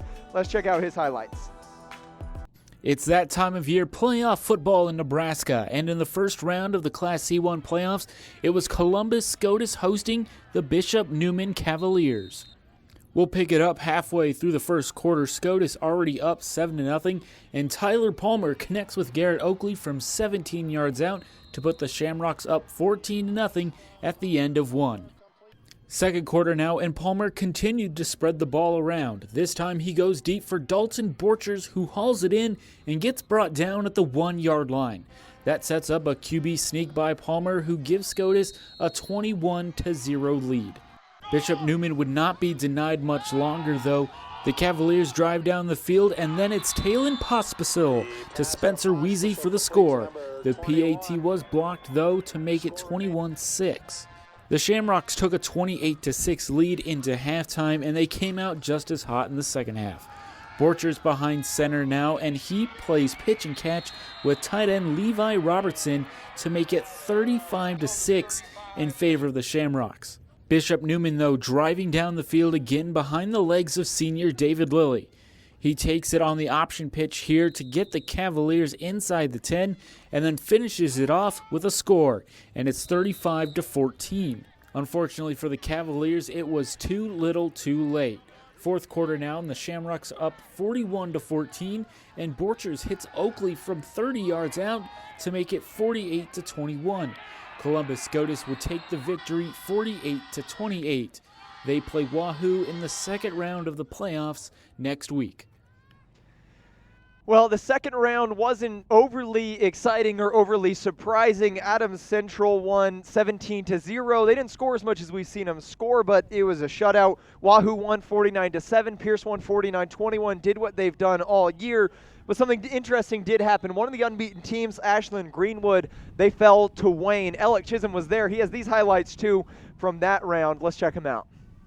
Quarterfinal action in the Class C1 playoffs. Ashland Greenwood making the trip up to Wayne to take on the 11th seed Blue Devils. It's 7-6 Ashland Greenwood early in the second quarter, and Blue Jays quarterback Hunter Washburn scrambles around and breaks tackles to help keep his team's drive moving in the right direction. Then Washburn takes it in for a score to make it 13-6 in favor of the Blue Jays. But then a huge momentum shift at the end of the first half. 1 minute left before the break. Washburn trying to scramble around and make something happen again, but this time he fumbles and the Blue Devils recover. Then Reed Korth, who forced that fumble, takes it down the sideline to set up the Blue Devils nicely. Korth finishes off the drive himself, punching it into the end zone, and a 2-point conversion meant Wayne had the 14-13 advantage at the break.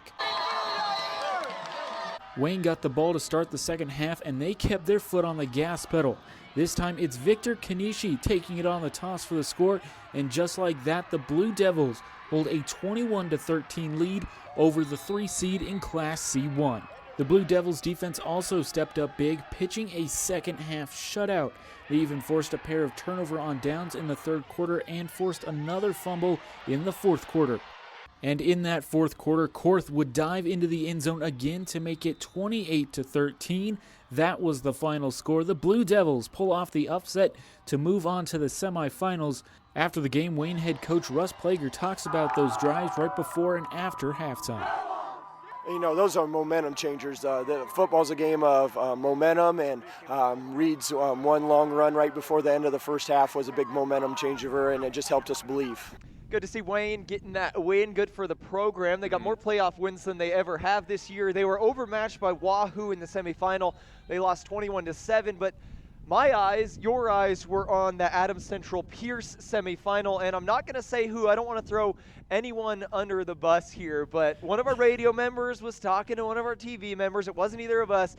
And before the game, they said, is this the game of the decade in Class C1? And it certainly had the makings of that. Two teams that dominated, 2 teams setting records every step of the way, 2 teams we thought either one could win a state title game. And I'm not going to tell them what you predicted. I'm not going to tell them what I predicted because I think we both went Adams Central. But let's check out the highlights because this one was not near as good of a game as we hoped. It was only last Friday, so I guess this also qualifies as our Friday night flashback.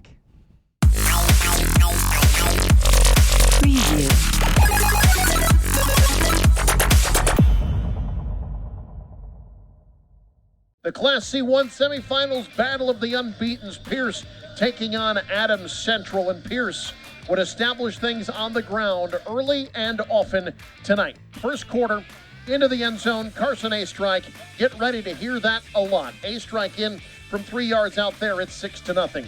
Adams Central trying to bounce back. Quarterback Evan Johnson fumbles. It's picked up by Colby Rickert. That drive culminates in another A-Strike touchdown, and at the end of the first quarter, Pierce is up 12-0. More from Pierce. Here's A-Strike down the far sideline. Carson A-Strike was a man-possessed tonight. Over 200 yards for the second time this season. That big rush would set up this touchdown run here by Brett Tinker. 1 of 2 tonight. Pierce up 20-0. That was our score at the half. Then third quarter, the opening drive capped off by another Carson A-Strike score. Looked like it would be all Pierce, but here Adams Central gets a huge play, a 63-yard screen pass from Evan Johnson to Gabe Conan, who was limited a bit tonight on the ground, but had a big play there. Adams Central down 19, but all Pierce from there. Here's Tinker, his second touchdown tonight on the ground. He had 146 yards rushing. Here bowling into the end zone once again, Carson A-Strike, 5 touchdowns for him and 225 yards. Here, this interception by Jake Edens was the one that sealed it. Pierce would score on this ensuing drive to get the running clock. And it would be thanks to this play here. Carson A-Strike down the far sideline. This was a 58-yard run. And when you're doing it that well, might as well let him finish it off. He did there with a touchdown, his 5th of the night. The great Evan Johnson finishes up his career as he gets a touchdown pass to leave Spady there, but just too much from Pierce here defensively. Picked up by David Dale, the 5-yard fumble recovery for the touchdown, and Pierce rolls on to the finals. Your score 54-14. The Blue Jays on to their first championship game since 2010. Adams Central hadn't given up a single point in the playoffs. They give up 54 to Pierce. What do you take away from that game? It was just an unbelievable win for Pierce, and I think it was way more lopsided than any of us would have predicted. I've seen Adams Central a couple times throughout the season, and the Patriots had such a strong run throughout the playoffs and throughout the regular season beforehand, but they ran into a buzzsaw in the Pierce Blue Jays, and despite being in Hastings, Pierce came into Adams Central's home turf and just kicked the door down and took ownership of Patriot Field at Adams Central High. So credit to the Pierce Blue Jays, and they now move on to the state title game this upcoming week against Wahoo. And again, a game that we will talk a little bit about right after this, but it should be an incredible matchup between the Warriors and the Blue Jays next week, Chris. I think that's a game that a lot of people who follow Class C1 said, I hope we get to see, I hope we know. Pierce, obviously, last year it was Pierce Aurora we were hoping for, and last year that didn't end up happening. Bishop Newman knocked off Pierce. This year we get it. Pierce Wahoo. Alex is going to lay it out for us. He'll tell us exactly what to expect in that game. That's all coming up here on Prep Playbook. Southeast Community College is your path to possible, with nearly 60 programs to choose from, including transfer on 3 different campuses. Find your perfect fit, whether it's horticulture and turfgrass management, motorcycle, ATV and personal watercraft, or surgical technology. We have a hands-on program that's right for you at a fraction of the cost of many other schools. Visit us today at Southeast Community College, your path to possible. Bank of the Valley is responsive to our customers' needs. Our experienced team is here to react to your needs and deliver quality solutions. We're also looking ahead to meet the growing needs of our customers and our community. Bank of the Valley is progressive. Technology is impacting the banking industry, and we are adapting technology and adapting quickly to offer our customers the most convenient ways to bank. We promise to continue to invest in solutions that will meet the needs of tomorrow's customers. Coming to the Orpheum Theater Friday, March 13th, One Night of Queen. Performed by Gary Mullen and the Works. One Night of Queen, a spectacular live concert recreating the look, sound, and showmanship of arguably the greatest rock band of all time. One Night of Queen at the Orpheum Theater Friday, March 13th. Tickets now on sale at ticketomaha.com.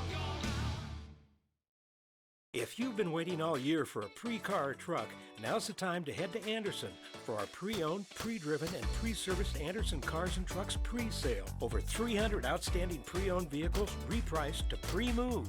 And most pre-vehicles, 10 years or newer with 120,000 miles or less, come with Anderson 12-month, 12,000-mile powertrain warranties. Don't miss the Anderson Pre-Owned Super Sale. Another reason why, when you're looking for a great pre-owned vehicle, you'll experience better at AndersonAutoGroup.com. Raise your hand if you have a phone. I'm literally living on my phone all the time. There's no denying social media has influenced the mental health of kids. The challenges as a teacher has changed a lot because of that. It's difficult for kids right now. They go home and it's constant, it's still there, it's always there. It never goes away, they never turn it off. That's gonna wear on you. That's gonna wear on anybody. We had no idea these kids were being tortured like this. When was the last time your child had a checkup? Columbus Children's Healthcare wants to remind you that all children need a yearly exam, no matter if they're active in school sporting activities or not. At Columbus Children's Healthcare, they see children from birth to age 21 and encourage annual physical exams to track your children's growth and development. Their dedication and well-trained staff is committed to your child's health and well-being. Call Columbus Children's Healthcare. Well, welcome back inside the NCN AccuWeather Center. We're going to fast forward to tomorrow. Tomorrow's shaping up to be a very nice day across the state, warmer than what we're seeing here today, as we are looking at a lot of 50s on the board. Still a few 40s, 48 Omaha, Nebraska City, 50 Norfolk and Columbus, 54 there in Broken Bow and Kearney, 57 in McCook, 54 in Scottsbluff, and 53 in Shattered, the highs tomorrow. Wind chills tomorrow will keep us in the 40s and 50s yet, but plenty of sunshine expected as well. Let's have a quick look at your 7-day forecast, though, across the state of Nebraska. As you can see, as we get into the latter half of the weekend and into early next week, 57 for a high Sunday, 43 for a high Monday in northwest Nebraska. But again, could see maybe a little bit of snow as we get into Tuesday and Wednesday of this next week. So just keep that in mind. And obviously, if you're traveling for Thanksgiving or for state championship football on Tuesday, definitely want to keep that in mind. Southwest Nebraska, 62 for a high Sunday, 52 Monday. Central Nebraska, 61 Sunday, 50 on Monday. 45 as we get into Tuesday. Northeast Nebraska, 56 as we get into Sunday, 47 Monday, 43 Tuesday, and 42 on Wednesday, with upper 40s as we get into Thanksgiving Thursday and Friday. And Southeast Nebraska, Monday a high of 54, 47 Tuesday. How about Friday? We look ahead, Husker football next Friday against Iowa, looking at a high of 58. Thank you, Andrew Wolf. We're not looking quite forward to Friday's game yet because we have high school football action coming tonight here on News Channel Nebraska. D6 title. Someone is going to be bringing this home. Alex was trying to fit it in his backpack when we first got here. It's Alex, too big. It's too big. You can't take it. It's got to be Harvard or McCool Junction. Those are the two teams playing later on tonight. Right now, we're talking about some of the games next week. We're in Class C1 right now. We went through the bracket. We talked about two of the best teams all year long. Pierce, Wahoo, are you surprised at all that this is the final matchup? Not at all, Chris. As you look throughout the season at what Pierce has done, what Wahoo has done, both teams unbeaten as you see there. And these two teams have just cut a swath of destruction throughout Class C1 throughout this season. You look at the Pierce Blue Jays, and we've talked about it all season. We've covered a lot of their games throughout the year here on NCN. And it's that three-headed monster of Dalton Freeman, Carson Astrike, and Brett Tinker that have really been the catalyst for Pierce's offensive success, and the fact that they're scoring just under 50 points per game. But an underrated aspect about Pierce is that defense, allowing just 12 points per game to opponents this season. And you saw in the highlight package, allowing just 14 to a high-powered Adams Central team in the semifinal round. So Pierce has been incredible all year long on both sides of the ball, but they have their work cut out for them against Wahoo, who surprisingly enough, again, it's almost an anomaly when you see this, Chris, but this is Wahoo's first state championship game in school history. With how dominant Wahoo has been in this, their 24th playoff appearance, the first time they've ever advanced to Lincoln Memorial Stadium to challenge for a state championship. So Wahoo will have their work cut out for them, but the Warriors scoring about 50 points per game this year and have 4 shutout wins, allowing just 4 points per game to their opponents. It's going to be a battle on both sides of the ball. Two strong defenses, two high-powered offenses, as Wahoo looks to go 1-0 in state title games, while Pierce looks to win its first in quite some time. This one definitely a clash of titans, and I could see it going either way for our staff. So let's see who we picked, the NCN crew. Really looking forward to this matchup in Class C1, but I have to go with the Pierce Blue Jays in this one.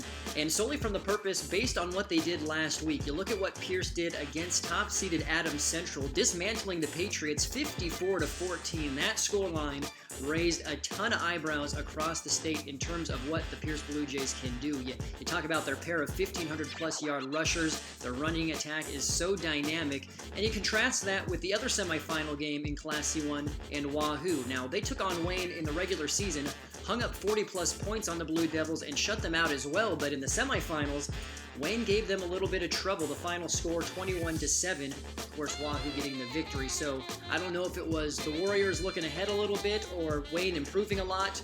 But you compare and contrast how they played Wayne the first time to this time. It just seems like the Blue Jays are trending in the right direction. They have Coach Bramer as well, who's been there many times before.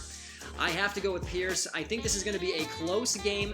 Neither of these teams have won by less than 14 points all season. I think it's going to be a single possession game, and it will also be interesting to see how the two teams react to being in a close contest. But ultimately, I think Pierce comes out on top.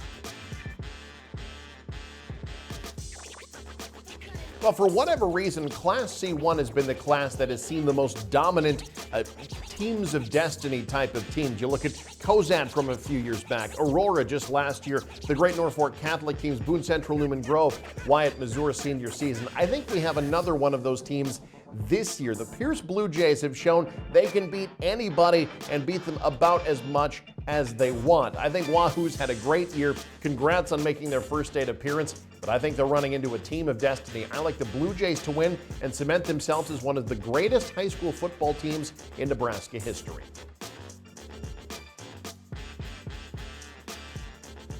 Well, Class C1, this is a fantastic matchup. Everyone at the beginning of the year had this one penciled in. Pierce against Wahoo, two 12-0 teams.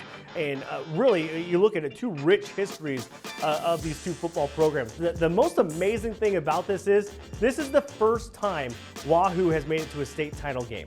Pierce, they've had experience. Their last trip coming in 2010.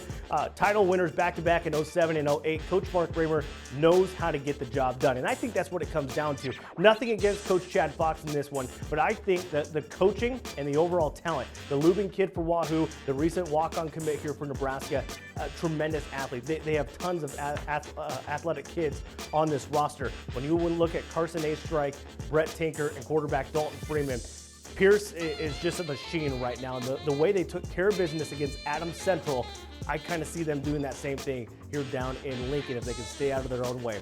Pierce, a 3-touchdown favorite in the Class C1 title game. Class C1 championship, this is a doozy. Number 2 seed and unbeaten Wahoo taking on number 4 seed and unbeaten Pierce, both teams 12-0. Wahoo, when I think of the Warriors, I think defense. This is a team that has not given up more than 14 points in any game this year. Think of this, folks. Wahoo has given up 54 total points this year. That is 4.5 points per game. But on the flip side, when you look at the Blue Jays of Pierce, they're averaging nearly 50 points per game. Brett Tinker and Carson A. Strike over 1,500 yards, both of them, and they have combined to score 48 touchdowns on the ground between the two of them. So Wahoo might be up against the best rush attack that they've seen all year. This one will be very close, but I gotta give the Warriors the advantage here. Wahoo winning 35-30, and that would be Wahoo's first ever state championship, while Pierce is seeking their first state title in football since 2008.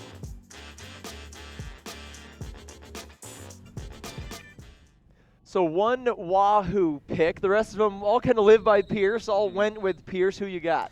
Well, in this one, Chris, I'm going to have to agree with a lot of our staff and go with the Pierce Blue Jays. You look at just what they have done this season between the talents of Freeman, A-Strike, and Tinker, and just how dominant this Pierce team has been. I think the Blue Jays take this one. They win their first state title since 2008 by a score of 41-34 over a very good Wahoo team. Now, my pick maybe is because we sat and watched that last game at the watch party, Michael's Cantina. We are surrounded by Blue Jay fans. We both picked against Pierce in that game. Pierce proved us wrong. I'm going with Pierce as well, 34-27. Now, we also put it out to the fans, and a lot of those people we were watching with were able to vote as well. They agree. 68% are picking this Pierce team, 32% Wahoo. I think if that Adams Central game was a little closer, then this would be a little bit closer. But for right now, it looks like Pierce is the clear favorite despite being the 4 seed. It's a battle of unbeatens. It's one that, as Andrew said, everyone had it penciled in at the start of the year.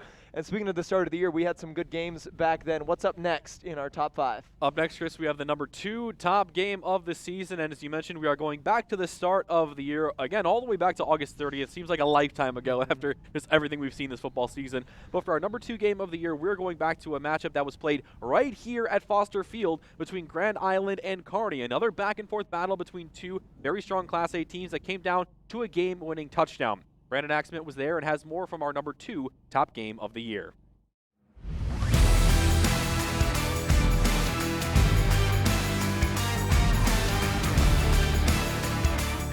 Class A rivals going at it in Week 1 as Grand Island travels to Kearney to take on the Bearcats. Opening drive of the ballgame, Colin Murray airing it out to his big target, Seth Stroh, from 28 yards out.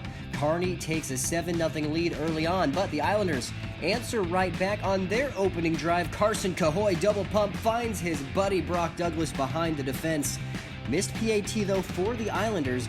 GI trailing 7-6. Now Kearney's next possession. Ace, the interception machine, McInnes picks off Murray, takes it all the way down to the 5. This was one of 2 picks for the senior. The interception would set up Caleb Francel for the grit and determined run into the end zone from 5 yards out. GI would take a 12-10 lead into halftime, but coming out of halftime, a 50-yard strike from Murray to Stroh. This would make it 17-12, Kearney on top, and this would make things interesting. After a turnover, the Bearcats would score 14 points in 17 seconds. They take a 31-18 lead with less than 10 minutes to play. The Islanders looking like they're in trouble, but that's until Carson Cahoy puts on the afterburners 65 yards all the way to the house. That would make it a 31-25 game. Islanders still trailing with under 8 minutes to play. Cahoy ran for over 100 yards in the game, and the Islanders would get an interception. The next time down, Brock Douglas on 4th and goal gets the foot down, touchdown. GI takes a 1-point lead. Kearney with one final chance. A 41-yard field goal attempt is wide left. And the Islanders rally from 13 points down in the 4th to take down the Bearcats 32-21. I'm Brandon Axmit, and those are the top plays. Why do you come to Trinity Episcopal Church? If you're a Christian, you're welcome at our communion table. It's a community. We are based on the Bible, tradition, and reason. That allows us to be relevant in today's world. Well, this is my church, and of course, my family. I'm accepted here. It's so comforting. I love Sunday school. I'm part of Trinity because here I can worship God with my heart and my Welcome back inside the NCN AccuWeather Center on this Friday. It's time to take a look at that extended forecast here on News Channel Nebraska. Now, we have seen some precipitation take place, some snow across the southern tier of the state so far today. We'll kind of continue to see that at least to the evening hours of tonight.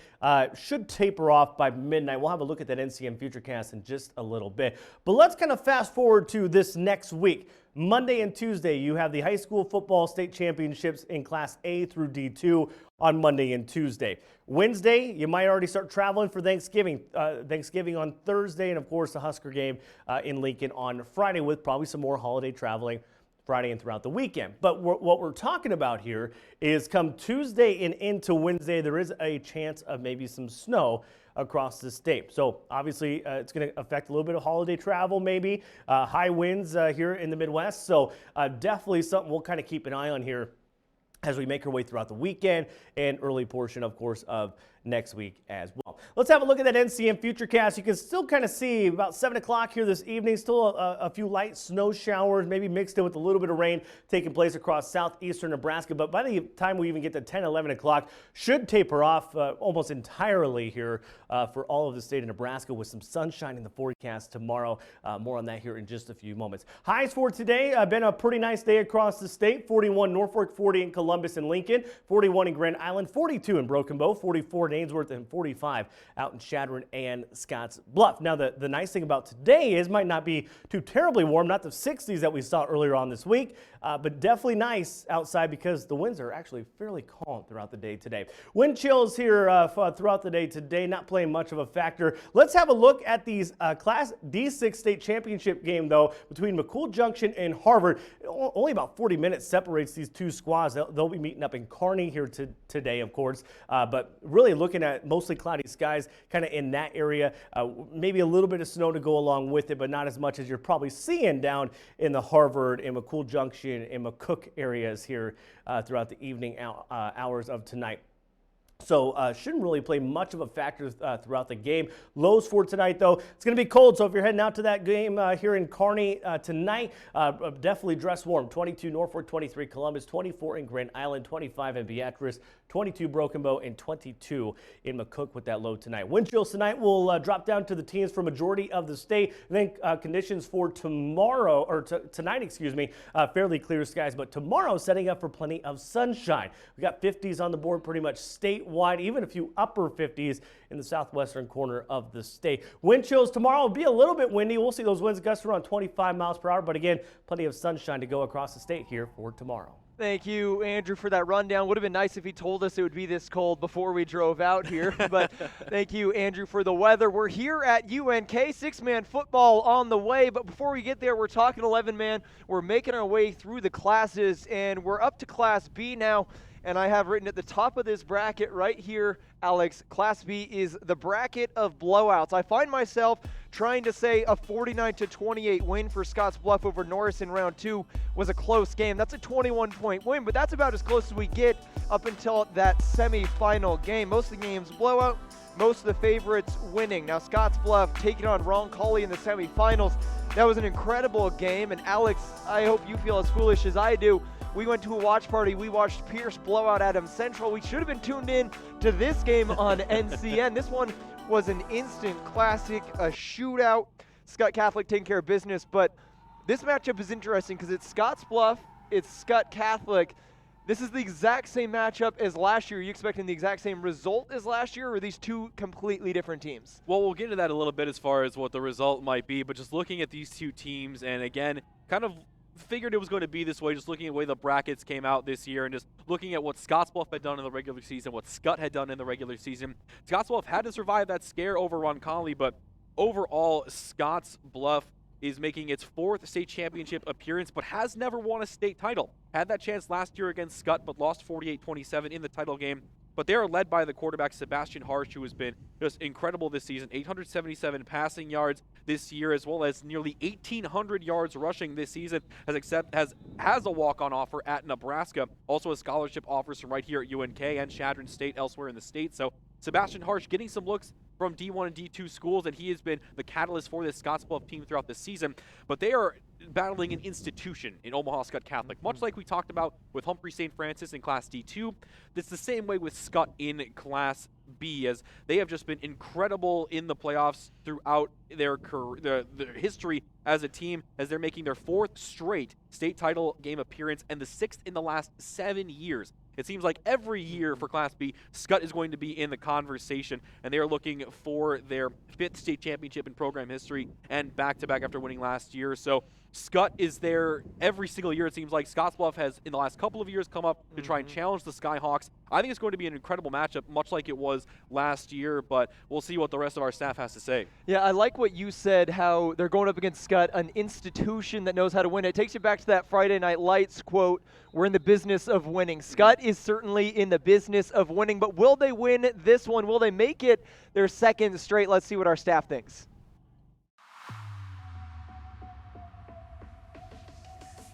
So for Class B, I am going with the Panhandle Power out west in Scottsbluff. This is, of course, a rematch of the Class B state final last year. I think the Bearcats, bringing back a huge group of seniors, get revenge on the Skyhawks in this one. Now, we had a chance to see them in the semifinals against Omaha Roncalli, and coming into that game, it was, the Bearcats are ground and pound. The Bearcats are ground and pound, which they were. You have their quarterback, who's a very special young man by the name of Sebastian Harsh, who had over 40 carries for the 2nd consecutive week.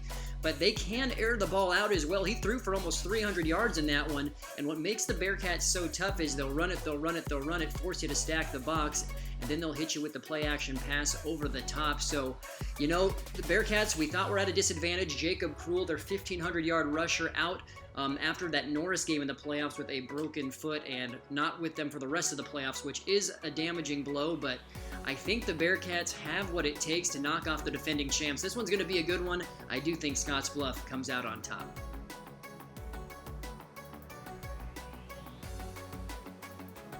Well, no matter who wins this game, I think Class B stands to be the best game of the 6 championship games to be played in Lincoln. 2 high-powered offenses doing battle, and this is really the matchup a lot of people wanted to see. I think a lot of folks are looking at this as Scott's game to lose. They've been dominant all year and have answered the bell, beating Waverly twice, which is no small challenge. But there's something about this Scottsbluff team that I like. They showed they can come on the road and get a big win. I like Scottsbluff to win in Class B.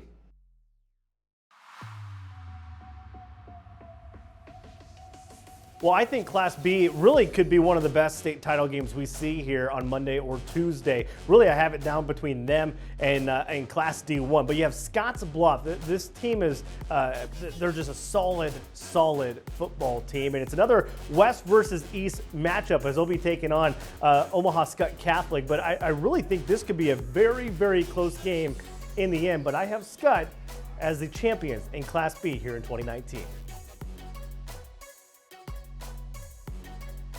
Class B championship, number 1 seed and unbeaten Scottsbluff taking on number 2 seed and unbeaten Omaha Scott Catholic. Both teams 12-0, a rematch of last year. Scott won last year's beating 48-27. Of course, Current Husker Garrett Nelson was on that Scottsbluff team, but I got to tell you, I'm really impressed by Scottsbluff running back and linebacker Sebastian Harsh. He is a Husker target, recently took a visit to the Nebraska-Wisconsin game. Sebastian Harsh on the year, 1,797 rushing yards, 32 touchdowns, and as a linebacker, 59 tackles and 8.5 tackles for loss.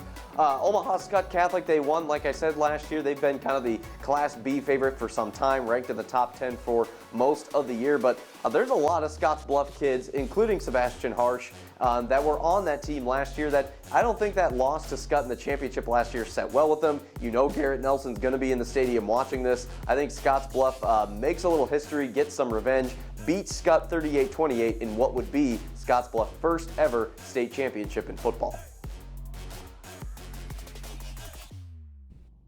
So 3 picking Scottsbluff, 1 person picking Scott. First off, does that surprise you? I mean, they just won last year. And second of all, Alex, are you with the majority or are you taking Scott? It is surprising a little bit just with how dominant Scott has been in Class B. They've won 25 straight games dating back to last season. Their last loss 2 years ago in the 2017 Class B title game to York. Scott has just been rolling through Class B for the last 2 years, but I do agree with the majority. I think it ends this year. Scottsbluff has really come out strong on all cylinders this season. Sebastian Harsh has been playing at such a high level this year for the Bearcats, and again, receiving some interest from the Huskers. So I think Scottsbluff will be able to get that revenge over Scott next year and be able to finally usurp the Skyhawks and take the Class B state title 42-35. Now, Alex, we ventured out to Scottsbluff for the 8-man, or no, it was just the Western All-Star game. Then you did the 6-man the next week. But when we were there talking to some of the locals, talking to some of the parents, some of the coaches, even a few of the players, you got the feeling they knew the stables were loaded. This Bearcats team was coming back. They were going to make a run, and it felt like, hey, why not just fast forward to November because we know we're going to be there. And guess what? Here they are. They have one thing on their mind, but one problem, and this is something that a sports psychologist talked to my team about years ago, and it really stuck with me. Sometimes teams get too hyped for a game. They get above a game. I think for Scottsbluff, they've had the Skyhawks on their mind for a long time, for 11 months and 30 days. I don't know if I did my math right there, but they've been thinking about this Scott team, this powerhouse team for a long time. I think they're going to come out too pumped for the game. I think Scott's going to get on them early. I think Scott's defense is going to hold. I think Scott's going to win 28-20, but you guys disagree with me. Here's what you guys think in our Twitter poll. You guys actually have Scottsbluff winning this time around. 64% of you do at least. 36% are going with Scott going back to back. So that's what you guys think. Obviously, most of our crew felt the same way. I still think Scott's winning this game, but it should be a good one. And both of these teams are feeling like, hey, we played last year. Let's get back at it. Let's bump heads again. Hoping it's a good game. And speaking of good games, we're moving through your top 5. And we are finally there, Chris. We're at the #1 game, the best game, in our opinion, that we broadcasted this year for you here on News Channel Nebraska. And again, we go back to Class D1 and the D1 playoffs, back to the first round on Halloween night, October 31st, a matchup between Lutheran High Northeast and Laurel Concord Coleridge. Again, just another back-and-forth shootout between two strong 8-man squads. And in our opinion, that was the best game, the #1 game we had for you this season on NCN. Eric McKay was there, and here are the highlights of this matchup between Lutheran High and Laurel Concord Coleridge. Here are the highlights.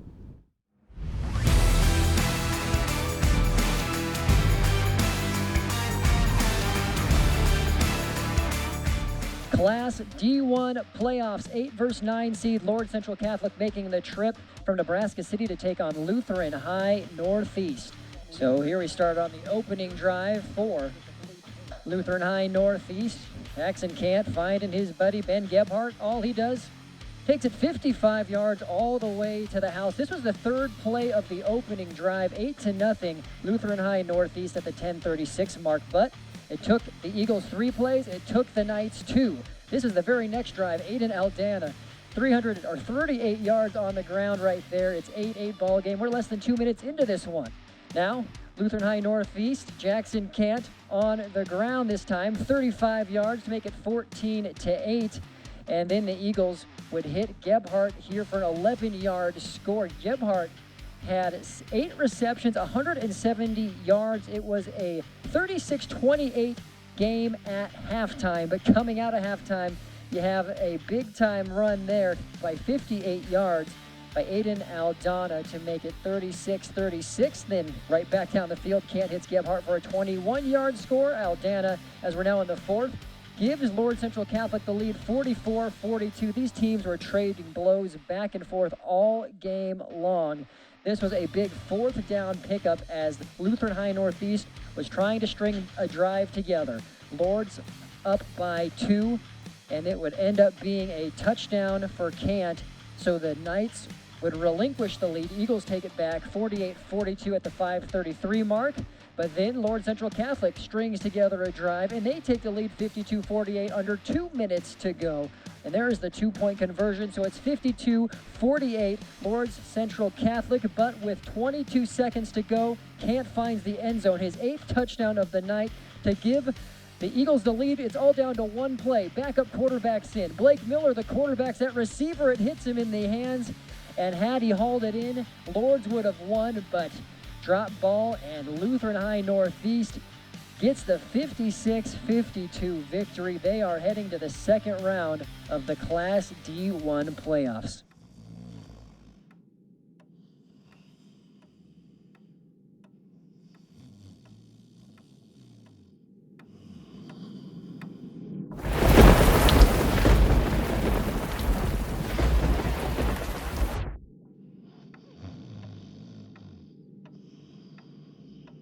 Keep the outside out with triple pane replacement windows from J-Tech Construction, the official exterior experts of the Huskers. Shop at Didier's Grocery in Schuyler. Everything they do is about providing you and your family with great service, quality products, and incredible savings. This week, their specials include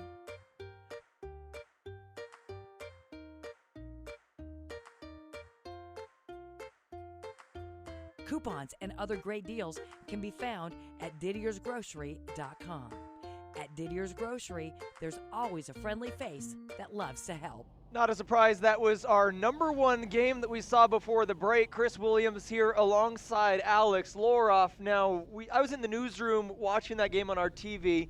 The TV's in there a little bit delayed from the normal thing, and the radio studio had it cranked up. Andrew Wolf was at that game.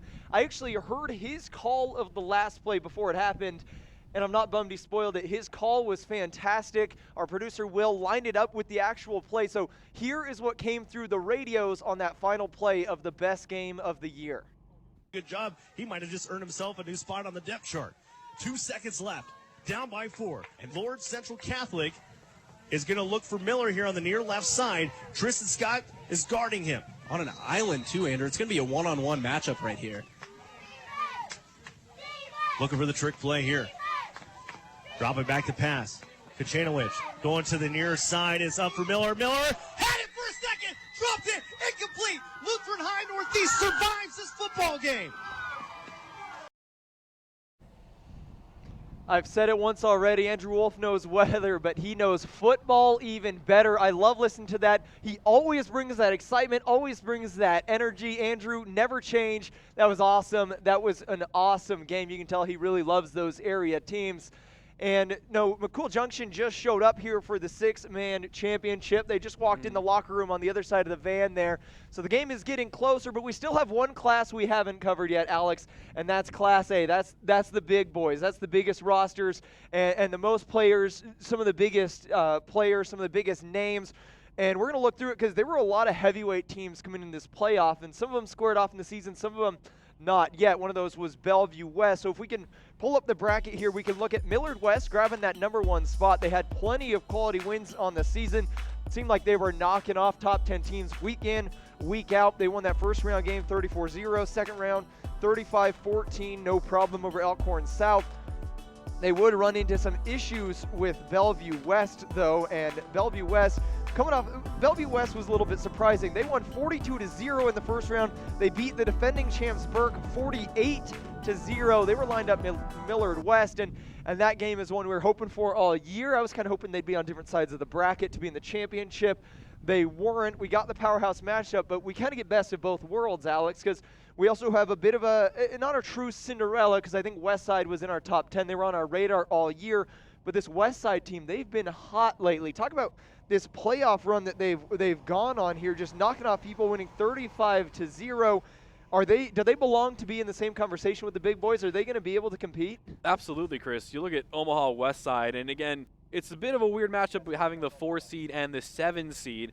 And Omaha West Side had to go through Lincoln Southeast. They had to go through Millard South. On the opposite side, Bellevue West had to go through Millard West. So a tough road to the title game for both of these two teams. But looking at Omaha West Side, the 7 seed, they had 4 shutout wins this year, scoring 41 points per game, scored 40-plus 6 times this season. Omaha West Side did have an overall very strong year, but I think some people did find it a little surprising, the fact that they were able to advance all the way to the state title game, as Omaha West Side is looking for their first state title since 1982. They haven't been to a state championship since 2013, but for West Side, they are going up against a very strong, unbeaten Bellevue West team who enters in as the 4 seed. The Thunderbirds have only advanced, though, to a state championship once in school history. Won the state title back in 2016. Haven't been since, but being 1-for-1 is not a bad stretch by any stretch of the imagination. So Bellevue West has also had an incredible year, led by quarterback Nate Glanz, 2,800 passing yards on the year. Jevion Ducker, 1,800 rushing yards for the Northern Illinois commit, who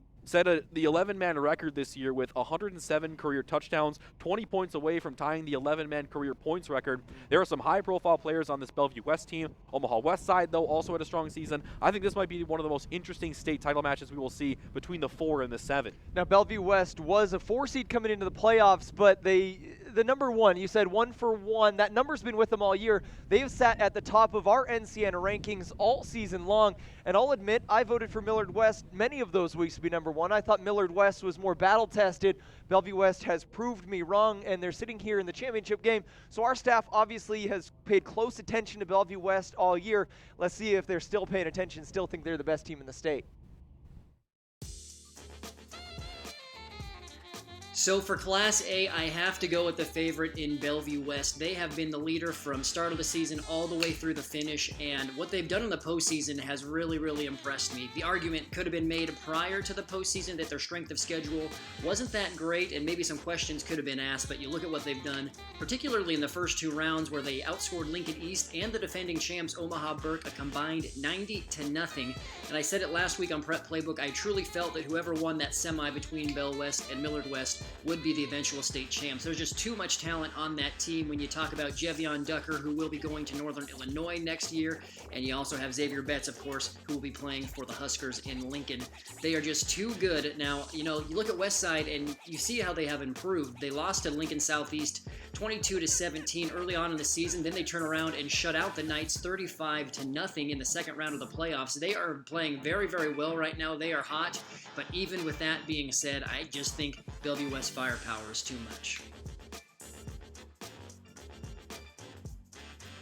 When you look at Class A, you look at a Bellevue West team whose schedule didn't really do them any favors this year, didn't really get challenged until the postseason came, and now they've answered every challenge. I feel like all the questions surrounding this Thunderbird team have been answered. Meanwhile, West Side has put on this magical run, getting to the championship game that few thought they could make, but I think their run ends here. I'll take the Bellevue West Thunderbirds to get yet another championship in Class A this year.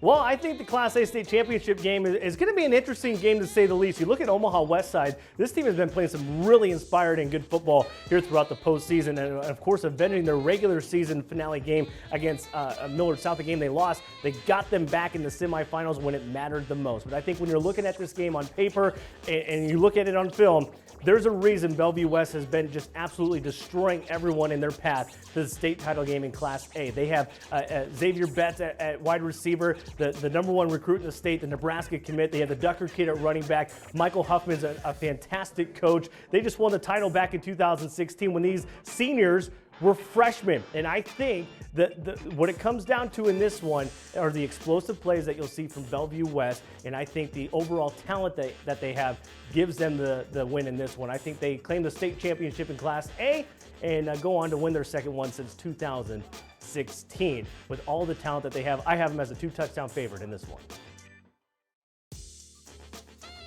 All right, Class A championship, number 7, Omaha West Side taking on number 2 seed Bell West. West Side is 10-2, Bellevue West 12-0. Lots of eyes obviously going to be on senior and Husker commit Xavier Betts. 1,146 receiving yards, 17 receiving touchdowns. One of the fastest players, frankly, fastest athletes in the state. They also, Bell West features Northern Illinois commit running back Javon Ducker, 1,886 yards and 36 touchdowns on the season. Bell West has shut out 6 opponents this year. Give Omaha West Side a little credit, obviously being the 7th seed and getting into the championship game. There's something to be said for that, but I actually had the chance to ask Mike Sauter, the Omaha World Herald, about week 3 or 4. He said, who's the best team in any class that you've seen that's impressed you the most? He said Bellevue West, and I think most would agree with that still. Bell West blew their way through the playoffs. They've been kind of the odds-on favorite in Class A, and I expect Bell West to win big, 35-17. So not a huge surprise there. Everyone taking Bellevue West. Everyone taking the number 1 team all season long. How about you? Well, it's been a great run for Omaha West Side. They avenged their 2 regular season losses here in this postseason in the quarterfinal and semifinal rounds to be able to advance to the state title game. But I do agree with the rest of our staff here, Chris. I think Bellevue West has just been so dominant throughout the season. They have so many top-tier recruits who are going to D1 schools. Xavier Betts, as Andrew mentioned, heading to Nebraska. Javon Ducker heading to Northern Illinois. So they just have so much firepower on this Bellevue West team. I think the Thunderbirds go 2 for 2 in state title games. They take the championship over Omaha West Side by a score of 35-24. And you mentioned all these names, guys who are going to be playing at the next level, some of them at the top next level, D1 football players. I think they're looking at this game saying, hey, look, this is our last game at high school. We've loved our time here at Bellevue West. Let's go out on top. I think they dominate this win. I have 35-14. West Side, great run through the playoffs. I don't think they're going to look bad when they play this game. I just think they're going to be overmatched by a very, very good Bellevue West team, Alex. And so earlier you saw UNK practicing behind us. Now I believe that's McCool Junction out there getting ready. Their game's coming up. They're trying to take this bad boy home with them tonight. But UNK came up here, and actually we're going to get to that. I forgot to give you guys a voice. You guys voted on that Class A game. I was just going to completely skip it. 77% of you agreed with our staff. You guys are taking Bellevue West over West Side. 23% think West Side's little run through the playoffs will continue, and they'll end up on top. And I love that field camera. You can see the field in the background. We're posted up right next to the field here at University of Nebraska. Kearney, follow us on social media if you want to vote in the next polls. If you think we're wrong, if you think the people who voted are wrong, they agreed with us on a lot of these, then go ahead and follow us on social media. Now, as I was starting to mention earlier, you could see the Kearney guys out there. They got invited to a bowl game. Their season's still live. They're practicing. They're excited. They were over here dancing. And honestly, we're grateful. They allowed us to come out here and post up right next to the field to broadcast this game at their beautiful stadium, beautiful press box. Brandon Axman has spent a lot of time out here. You've spent a lot of time out here doing the Loper season. And so we're going to have their head coach coming on here, a guy you've spoken to, talk about the program a little bit. And, Alex, it's a good program. They're really moving in the right direction. Absolutely. Under head coach Josh Lynn, there's definitely been improvement in this program over the last couple of years, and we're going to get into that as Brandon Axman will be here to talk with Coach Lynn just about all things UNK football here. So we're taking a break now. Then Brandon will be sitting here. Coach Lynn will be sitting here. They're going to be talking about UNK, but don't worry if you only care about high school football. We have that coming back. We got more interviews lined up. We got all of Class D6 to talk about, so plenty more football coming up before the live broadcast. We're going to take a break. When we come back, UNK. Service Master Clean knows that when it comes to the comfort of your home, nothing feels better than clean carpets. While they add beauty and value to your home, they sure take a toll from daily wear and tear, kids, and of course, pets. Make sure they continue looking and feeling great with a regular cleaning from Service Master Clean of Norfolk. With Service Master Clean's 3-step carpet cleaning process, their professionals can eliminate dust and allergens, remove stains, and restore the natural appearance and texture of your carpets. Call to schedule your appointment today. If your vehicle's windshield has a chip or long crack in it, don't wait until it spreads. Call the doctors, the windshield doctors, and they can quickly fix that chip or long crack and get you back on the road in no time. If there's too much damage to your windshield, their experienced staff will professionally install a new windshield in your vehicle. So whether you need a chip, star, or long crack repaired, or you need a new windshield, go see the doctors, the windshield doctors. Looking to buy your first home? Call Frontier Bank. Expanding your farm? Call Frontier Bank. Saving for your kids to go to college? Call Frontier Bank. At Frontier Bank, their team knows how important it is to trust a bank who is good with money. Whether they're handling your auto, home, or personal loan, checking, or savings account, Frontier Bank is out in front for you. Visit their website, frontbank.com, or stop in and see their knowledgeable staff on Benjamin Avenue in Norfolk or on Main Street in downtown Madison to find out why when it comes to banking, Frontier Bank is good with money. Frontier Bank, member FDIC, equal housing lender. No longer is going to the optometrist just about getting glasses or contacts. The modern eye exam now involves the diagnosis and treatment of ocular disease. The visual demands created by the use of smartphones and handheld devices has also changed the modern eye exam dramatically. At Othier Miller Pape Eye Care, they're committed to your health and eye care needs. With 6 optometrists, they have various levels of expertise to serve their patients and give them the best care possible. Why? Because your eyes deserve it.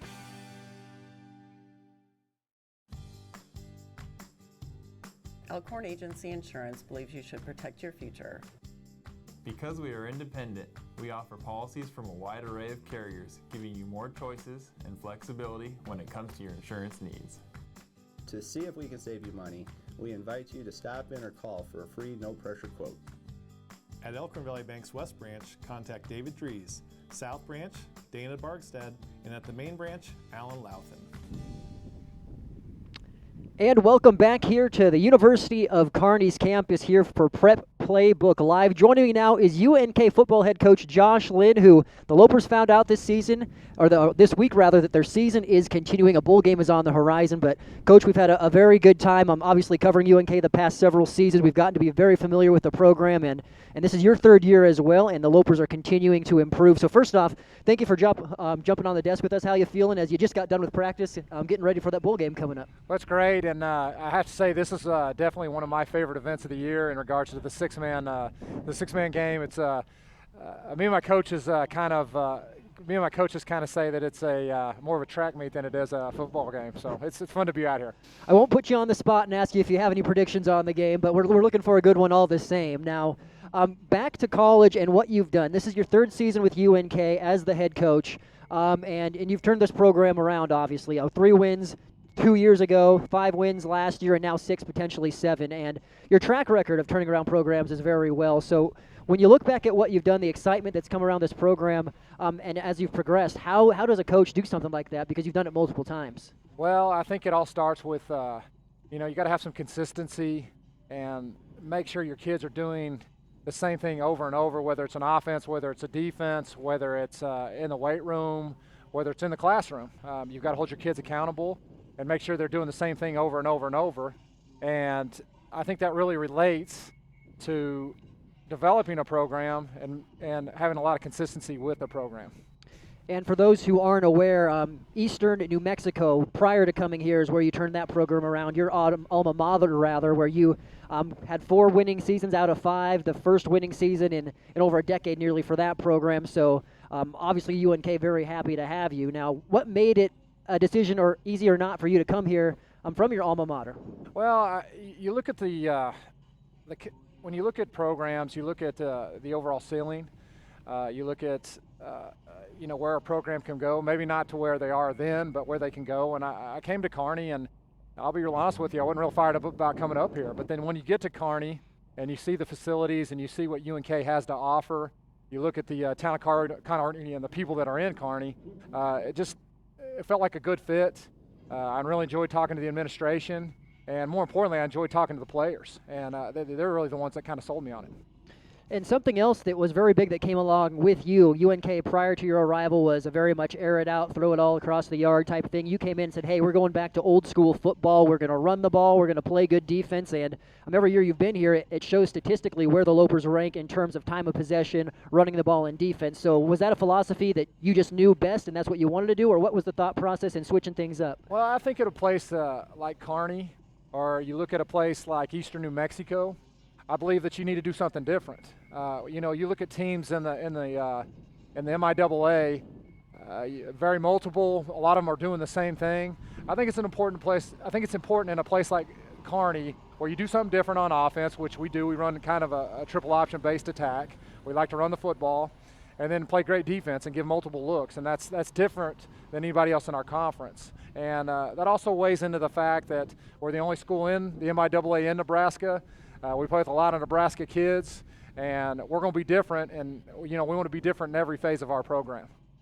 Now, you talked about turning around the program and what you've done, and for those watching, right now UNK is 6-5, and they're getting ready for that bowl game, which is just the second bowl game this program's ever qualified for in over 100-year history. We'll talk more on that shortly, but looking at the landmarks and what you've done, and this was your third season, a huge victory over Northwest Missouri State. We're going to take a look at the highlights now, but this was a landmark victory not only for you, but for the program. So we'll discuss that game after we take a look at the highlights right now.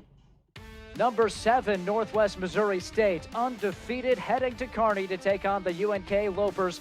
Can the Lopers pull off the biggest win of the Josh Lynn era? The third-year head coach hoping for some defense early, and he gets it. The Nebraska native quarterback Braden Wright, an errant pass to the sideline, picked off by Eli Sullivan, and that sets up a chance for the Lopers. TJ Davis connects for a touchdown. That's Darius Webb from 12 yards out, the first career TD for the redshirt freshman. Then after a punt, it lands and bounces off of a Bearcats blocker, and it's recovered by the Lopers, already up a touchdown and a chance to add to their lead. Davis cuts back across the grain and into the end zone from 2 yards out, and with a 3-minute and 29-second drive with 2.5 minutes to go in the quarter, 14-0 UNK.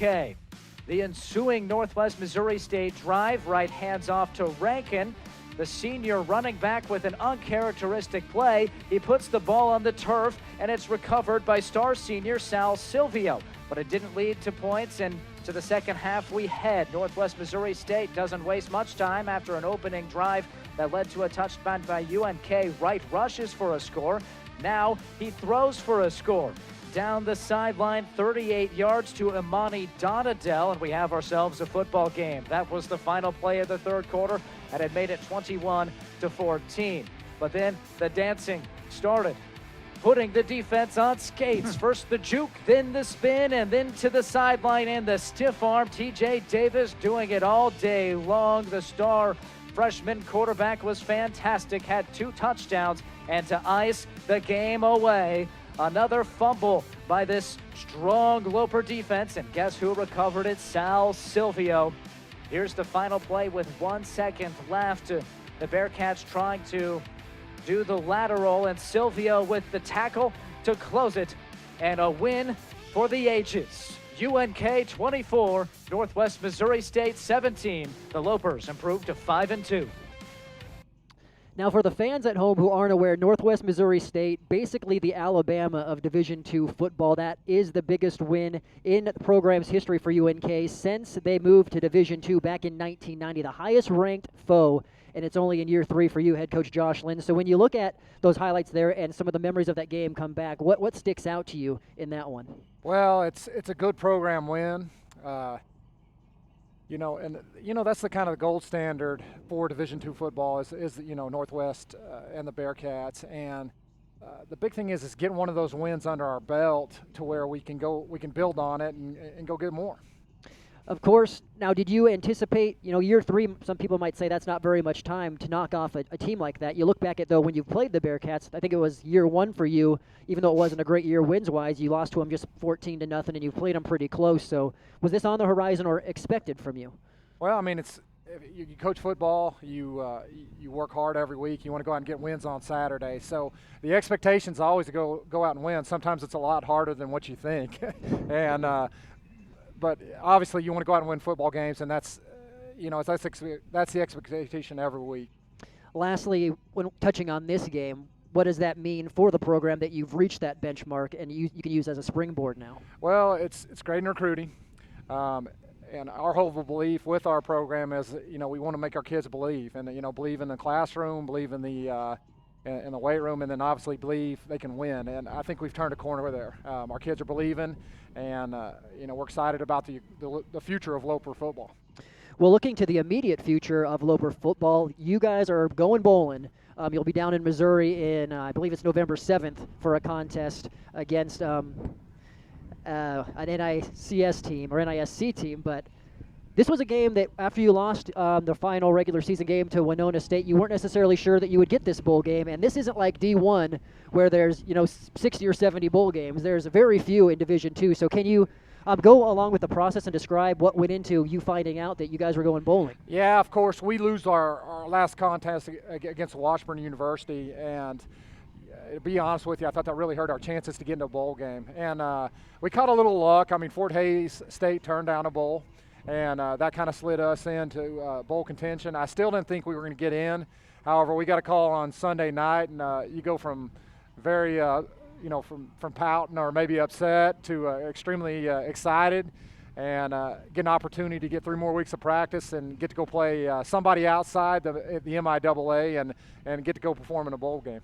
Now that opponent is Winona State. They're coming into this one at 8-3. For those who aren't familiar with Division II and the kind of postseason landscape, how do things shake out in terms of a playoff and bowls and all of that? Well, what happens is we have 4 regions in Division II football, and they take 7 teams out of each region.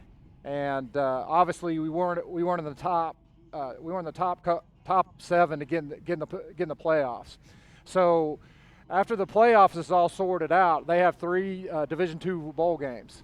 And what weighs into those bowl games are teams that have winning records, teams that have performed up to a certain standard, and then proximity, into where the bowls game, they want attendance at the bowl game. So what weighed into our bowl game is, we're 4.5 hours away, or 5 hours from Elixir Springs to the Mineral Water Bowl. And they called us up, and it's our first bowl game since 1955. And so we jumped up on the opportunity. I told our kids on Monday, and here we go again.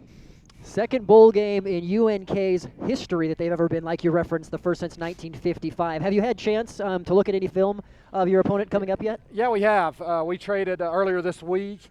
We're starting to break that down and dissect that, and very good Northern Sun football team, and they're extremely big up front. It's going to be a good test for us on December 7th. Well, lastly, we're just going to look ahead, give us a little bit of an outlook on next season. We know you have the bowl game ahead of you, but when we were here for Washburn, 25 seniors honored for Senior Day being their last game, or second to last game as it turned out to be, and also 15 of those have been with the program for the past 4 years. So when you look at the players that you're going to be losing, it's part of college football, obviously, but how do you imagine that may impact things moving forward? Well, first and foremost, this senior groups have been real special in regards. A lot of these guys in the first 2 seasons when they first got to UNK won 1 game. These guys have built a foundation, and I think that's very evident with this season today, or to the season this year. And so we're going to miss this senior class extremely. However, we've done a good job recruiting. I think that's very evident, maybe in our roster right now and the guys that are playing on the field. With that recruiting and the young guys that we got in our program, we're really excited. We're still excited about this year, but we're excited about the future of Loper football. Sort of leading into, the running game being your bread and butter, and you look at, David Goodwin, Darius Webb, Luke Quinn, all mainstays who are going to be gone. Do you have a nice stable of running backs if you will be stepping up? Absolutely, and a couple. We've got some freshman kids that we're extremely excited about. Montrez Jackson, Dayton Seeley are coming back. Cedarius Young, our out threat on the outside. However, we got some good young receivers that I think will do a good job moving forward. But once again, I can't say enough about those seniors that are leaving, and they've built something that's pretty special around here. Well, Coach, appreciate the time here at the desk. Anything else you want to touch on specifically as you get ready for that bowl game? No, I would like to congratulate and wish the teams in the Nebraska State Finals here at the 6-man game, and then also as we move into state championship week. I wish all the coaches and players the best of luck. And hey, there's not anything better than Nebraska high school football, and we sure do appreciate all the help from the high school coaches and the programs around the state of Nebraska. Certainly can't disagree with you there. We are here live at UNK getting ready for the only game in the state tonight. That is the 6-man state championship. That is UNK head football coach Josh Lynn. Coach, thank you for the time. Hey, thank you guys. Appreciate it. We'll take another quick break. You're watching Prep Playbook live from UNK on News Channel Nebraska. Well, welcome back inside the NCN AccuWeather Center. We're going to fast forward to tomorrow. Tomorrow's shaping up to be a very nice day across the state, warmer than what we're seeing here today, as we are looking at a lot of 50s on the board. Still a few 40s, 48 Omaha, Nebraska City, 50 Norfolk and Columbus, 54 there in Broken Bow and Kearney, 57 in McCook, 54 in Scottsbluff, and 53 in Shattered, the highs tomorrow. Wind chills tomorrow will keep us in the 40s and 50s yet, but plenty of sunshine expected as well. Let's have a quick look at your 7-day forecast, though, across the state of Nebraska. As you can see, as we get into the latter half of the weekend and into early next week, 57 for a high Sunday, 43 for a high Monday in northwest Nebraska. But again, could see maybe a little bit of snow as we get into Tuesday and Wednesday of this next week. So just keep that in mind. And obviously, if you're traveling for Thanksgiving or for state championship football on Tuesday, definitely want to keep that in mind. Southwest Nebraska, 62 for a high Sunday, 52 Monday. Central Nebraska, 61 Sunday, 50 on Monday. 45 as we get into Tuesday.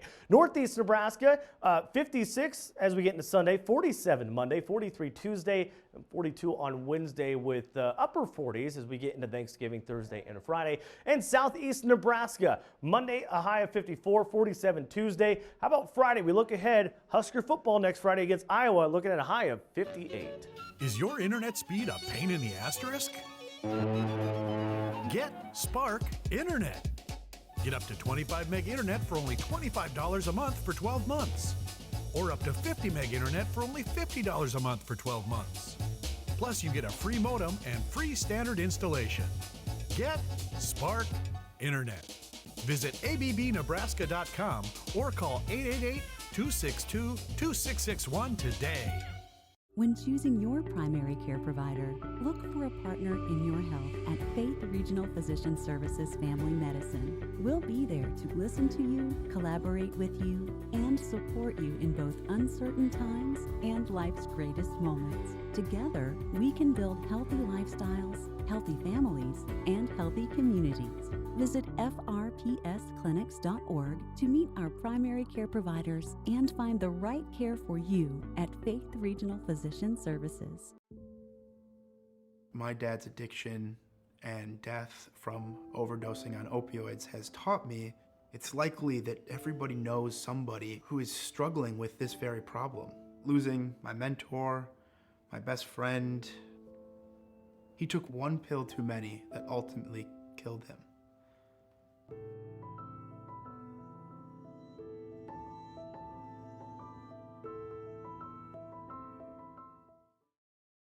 When Jerry's Hilltop began serving the community in 1969, Jerry and Toots had no idea how many friendships would be made, the stories that would transpire, and that 50 years later, Jerry's Hilltop would still be serving the area. There is a reason Jerry's is celebrating 50 years. It's a great place to enjoy a delicious breakfast, lunch, or dinner. Their party room is available for special events, and their catering has served many businesses and families across the area. Stop in today to see why Jerry's Hilltop is a popular place to dine in. I'm Doug Dilley. I work at Faith Regional Physician Services Family Medicine Clinics in Tilden and Neely. I also have 20 years of experience of working in the emergency room in Norfolk at the Faith Regional Hospital. My care philosophy is to treat people as I would treat myself, as I would treat my family or my friends. I feel like if I'm treating my patients exactly like I would expect my family or friends to want to be treated, then everything I do is for the right reason. I'm surrounded by people that are very caring people, very good people, and that's an environment where if you surround yourself with good people, good things are going to happen. We're not just making widgets in our clinic. We're taking time and we're getting to know our patients, befriending our patients, and we can take care of them from beginning to end. Could your home use a fall refresh?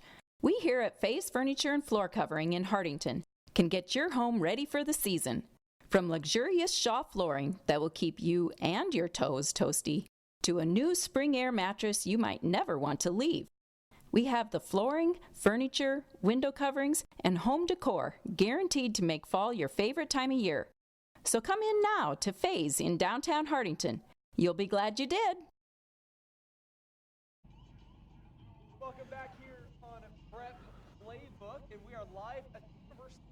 Nebraska. Kearney, a great shot of the stadium right there. So we are seeing the stadium. We're live here at the University of Nebraska. Kearney, we got D6 championship football coming up. For some reason they trusted us to guard the trophy right here. And the McCool Junction bus pulled up not long ago. Their players walking out. They were warming up a minute ago. They were eyeing this trophy. Did you notice that? I noticed it quite a little bit. They saw the shiny football guy right on top here. They got to look at that, and I'm sure that they would love to go home with that here tonight. And again, it should be a fantastic matchup we'll have for you later on here on NCN. But it's all about this hardware right here. The winning team will go home with this for the first time ever for both of these teams, whoever comes away with the win tonight. And it has a little extra shine. You can see pictures, but it's when you see it in real life. And a lot of these players, they've been dreaming of this. And for a couple of these programs, they may not have truly believed they could be here, but here they are. They have a chance to win this trophy right here. The D6 championship is coming up here on News Channel Nebraska. Now, we're getting a little bit ahead of ourselves. We're excited, but we've been moving through the classes, setting the stage for the championship games next week. D6 getting us started tonight. So let's pull up the D6 bracket and let's see how these teams got here. Cody Kilgore, the number 1 seed, sitting at 8-0. They won their first round game 100-0. 100-0. That just blows my mind. 100-0. I thought, okay, for sure they're winning state. Then they beat Arthur County 57-8. Again, it's okay. This is Cody Kilgore's thing to win.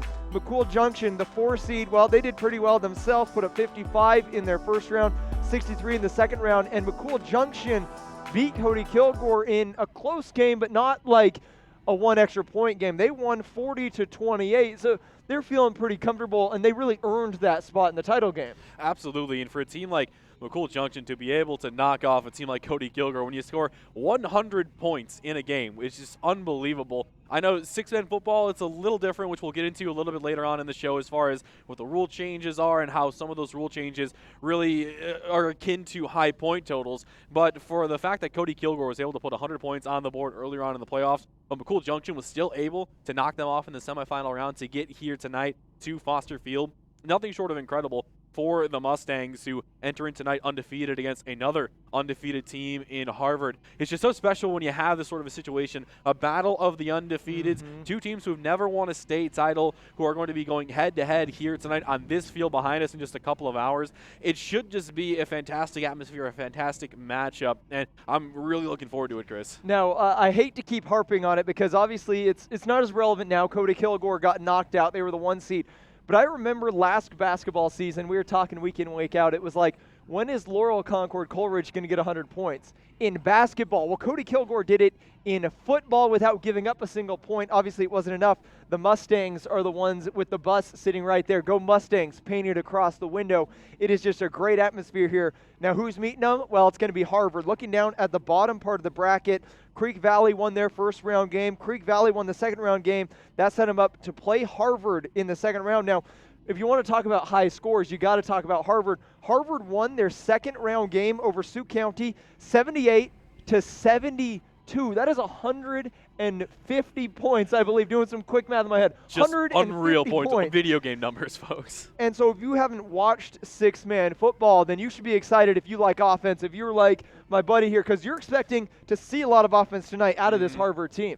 Absolutely. I'm expecting a high-scoring game, and touched on it a couple times this year. I like it when there's high point totals. I kind of like those exciting back-and-forth shootout-type matchups, and I think we are really going to see that here tonight between Harvard and McCool Junction. Again, both of these teams unbeaten. You see there, Harvard able to knock off Creek Valley in the semis. McCool Junction able to beat Cody Kilgore in the semis. But what's interesting as well is the fact that for McCool Junction on their side, this is just their second year as a 6-man team. We're seeing that quite a bit throughout the state of Nebraska, teams that are going from 8-man down to 6-man just due to maybe some competition issues, which is kind of what McCool Junction was saying, that they were going up against some really tough competition in that 8-man side of things, and especially with some of the enrollment numbers, just felt it'd be a lot better for their schools if they dropped down to 6-man and competed at that level. And for McCool Junction, it's really paid off, as last year they went 7-1, lost to Wilcox-Hildreth, and now they're back again in the playoffs this year, undefeated, and now have broken through to the state title game. So for McCool Junction as well as for Harvard, who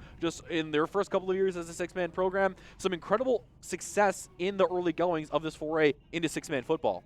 Yeah, and another thing you mentioned, enrollment, and it's also a part of safety. Can we safely field the team with this amount of numbers. It's the reason Wakefield opts down to 8-man, and that's one of the reasons they wanted to go down to 6-man is a lot of these guys already playing almost every minute of the game. They're playing every snap, a lot of the playmakers on offense and defense, but I don't think they're thinking about safety tonight. Tonight they're thinking about one thing, Alex. They're thinking about this trophy right here. They want to bring home the hardware for the first time ever, both of these programs. So we're going to continue talking this game, setting this stage. We'll take a quick break here, but when we come back, we're talking about the path to win this trophy. Hi, this is Linda from Linda's Angel Crossing in Yankton. We are celebrating our 18th year in business, and we're going to celebrate all year because it's been fun. This is Deb, formerly from Nebraska. I just love Linda's store. You got to come in and see all the fall colors. It's so much fun. This is Jane from Yankton. Linda's a great place to go and have someone help you decide what is the right thing for you. You're going to love it. Come in. Linda's Angel Crossing on Broadway in Yankton. Just like football, hunting is one of Nebraska's great pastimes. Some of my fondest memories are being in the field hunting with my family and my dog. It's important we help pass on outdoor traditions like hunting and fishing because these activities fund conservation of our fish and wildlife. I encourage you to introduce someone new to hunting. Not only is it time well spent, but if you take a picture and share it, you can win a Sport UTV or other great prizes. Let's take them hunting. Learn more by going to outdoornebraska.org. At Royal Image Salon and Spa, we aren't only a full-service salon and barber shop, but we also offer many skincare treatments. Our newest machine is called Skin Classic.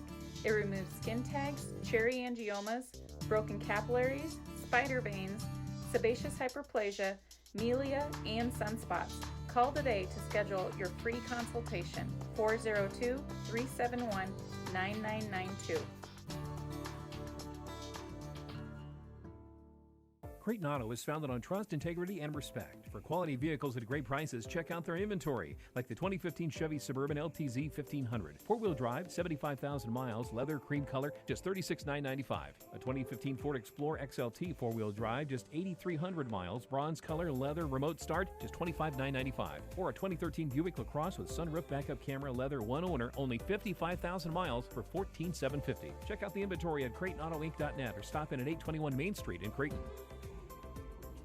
Welcome back here on News Channel Nebraska. You're watching Prep Playbook live from the University of Nebraska, Kearney, and I'm joined now by Dave McDonald, the principal of McCool Junction Schools, and I'm sure you're not going to be biased at all in this game, especially because for you, it means a little bit more. Talk about that extra connection you have. Yeah, my son Owen plays on the football team, number 2. We're obviously excited as a school and a community, but when your son's out there competing, it's an extra special feeling. So yeah, we're excited. We're excited for all of our boys.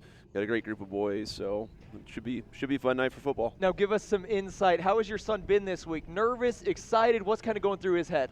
I think a little bit of nerves, excitement though too. I mean, my dad was a high school coach and superintendent, and so he always told me that if you're not nervous, there's something wrong with you. And so, but the boys have had a really good week of practice and been some good focus, and I think they're ready to go. Now, the scouting report that we got about these teams had Owen McDonald, your son. He's a junior. He's listed as quarterback, running back, safety. He's an interception leader, but the biggest thing that stuck out in all caps, lots of speed. Is that kind of the biggest part of his game? Yeah, I mean, he's blessed with some good speed. I'm not sure where he gets that. I think he gets it from his grandfathers. He definitely doesn't get it from me. But yeah, a lot of speed with Owen, a lot of speed with Dana. We got some other guys that can really move and are pretty quick, even though they're a little bit bigger. And so that's been the key for us all year is our speed. Now, you're the principal of McCool Junction Schools, as we've mentioned, so you're obviously engraved in that community. You know all the kids in the school. Yep. Can you talk about how they are feeling about this game, what it means to them? There's a lot of excitement this week. I know today there was a lot of people telling me it was kind of hard to concentrate at school.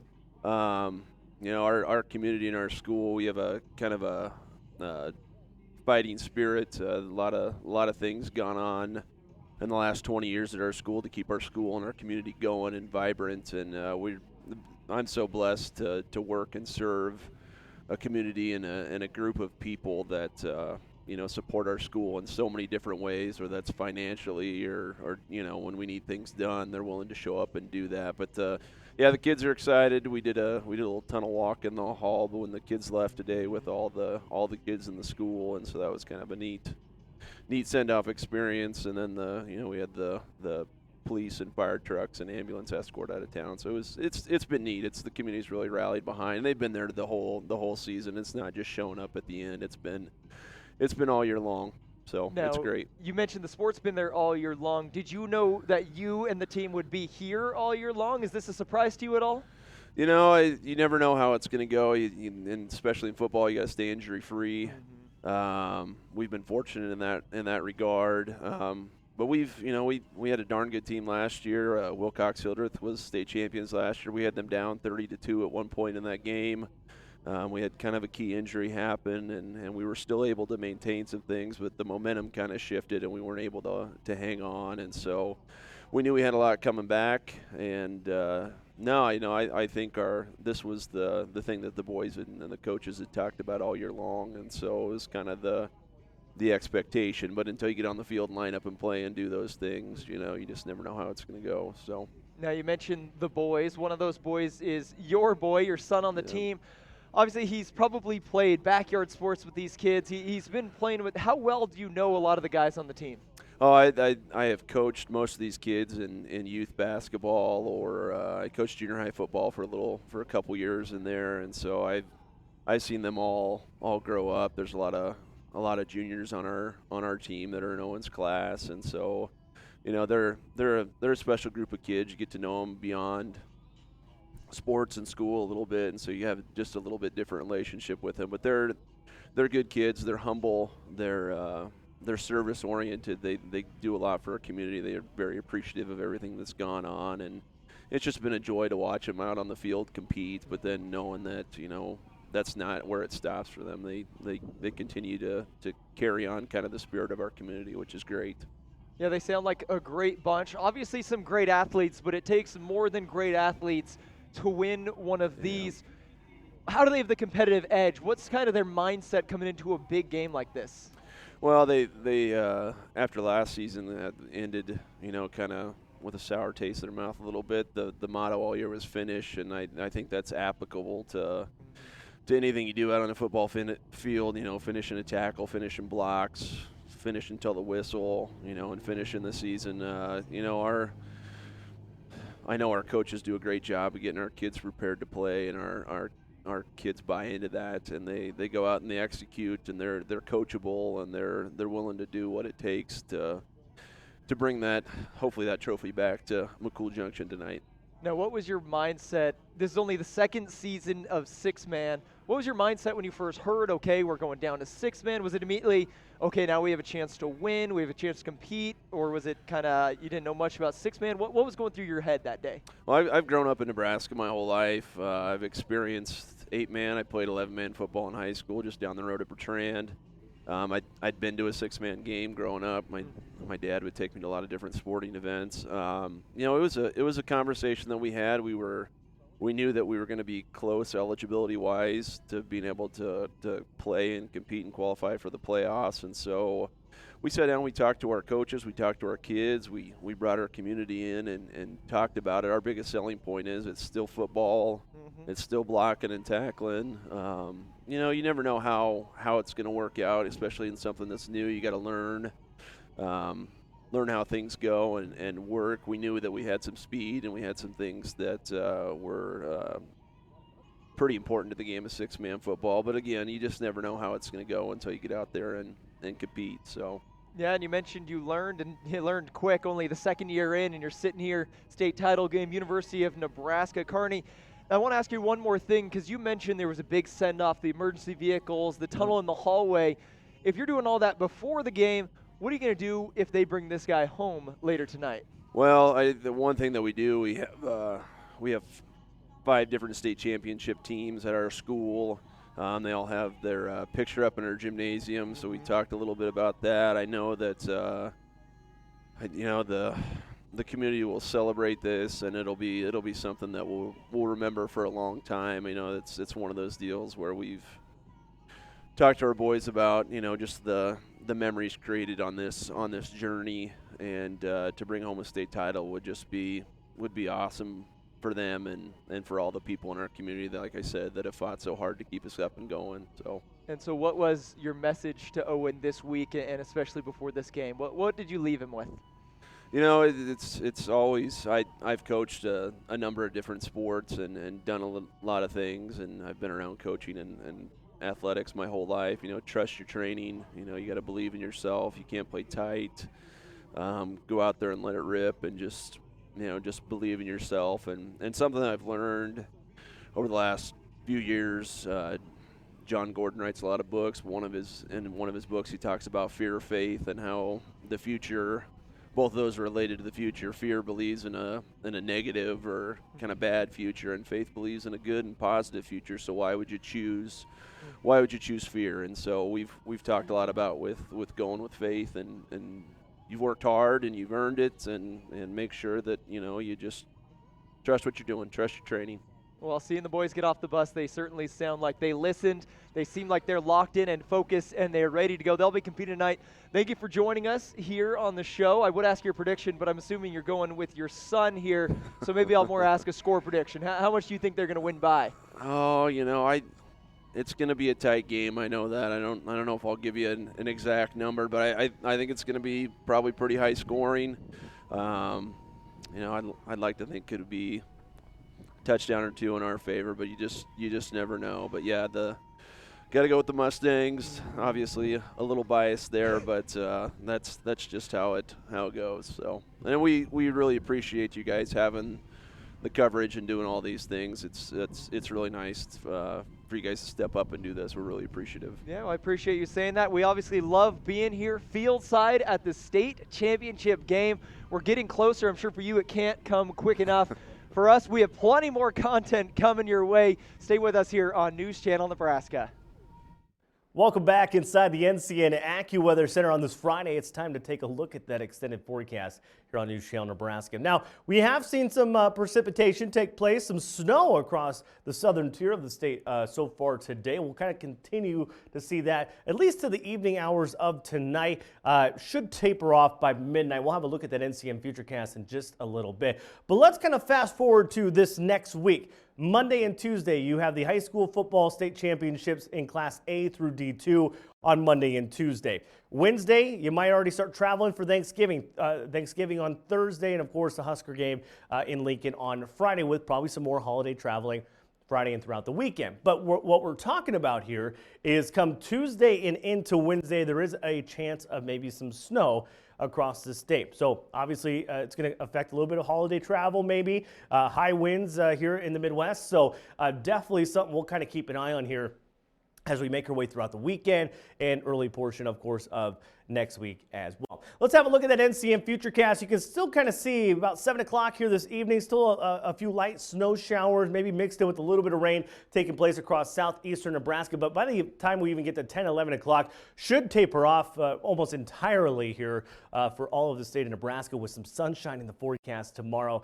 More on that here in just a few moments. Highs for today, been a pretty nice day across the state. 41 Norfolk, 40 in Columbus and Lincoln, 41 in Grand Island, 42 in Broken Bow, 44 in Ainsworth, and 45 out in Chadron and Scotts Bluff. Now, the nice thing about today is might not be too terribly warm, not the 60s that we saw earlier on this week, but definitely nice outside because the winds are actually fairly calm throughout the day today. Wind chills here throughout the day today, not playing much of a factor. Let's have a look at these Class D6 state championship game, though, between McCool Junction and Harvard. Only about 40 minutes separates these two squads. They'll be meeting up in Kearney here today, of course, but really looking at mostly cloudy skies kind of in that area. Maybe a little bit of snow to go along with it, but not as much as you're probably seeing down in the Harvard and McCool Junction and McCook areas here throughout the evening hours of tonight.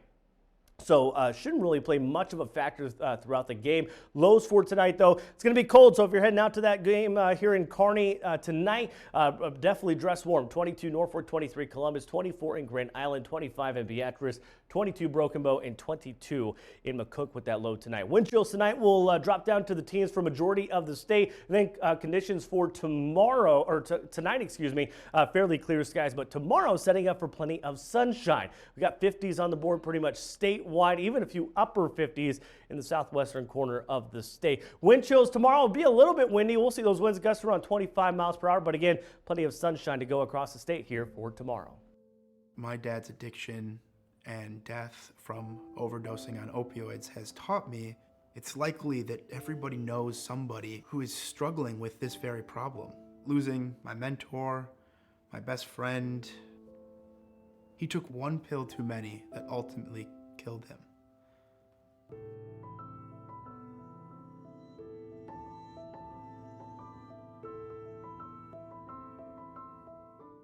It is definitely time you consider Midwest Music Center when needing to update or repair your sound system in the school gym, church, ball field, conference room, or any place you're looking for the best quality sound system and to get the best people to install it for you. Your local sound system supplier is located in downtown Norfolk. So call or email today to set up an appointment for a free on-site bid or estimate. Midwest Music Center, located on the River Point in historic downtown Norfolk.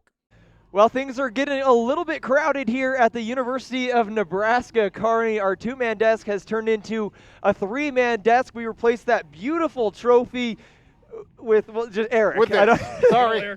We'll call it like it is, but yeah. Eric has the wisdom that we need at this time. Obviously, you're going to be calling the game later tonight, so we won't make you make a pick. We won't make you, but just in short term, what are you seeing in this game? Well, I think this is going to be a fantastic contest. I look at these two teams both as very similar offensively. They both have quarterbacks who can run a lot more than I think you would expect in six-man. Normally in six-man football, as we talked about with our Ducks and everything, what you'll find is that quarterbacks more often than not are pass first, run as a final option. Not the case with these teams. I think these are teams that both utilize their quarterbacks as extra runners, which I think adds a different facet and really has probably made the defensive coordinators' weeks very, very difficult. These are two offenses that would be very tough, I think, to game plan for.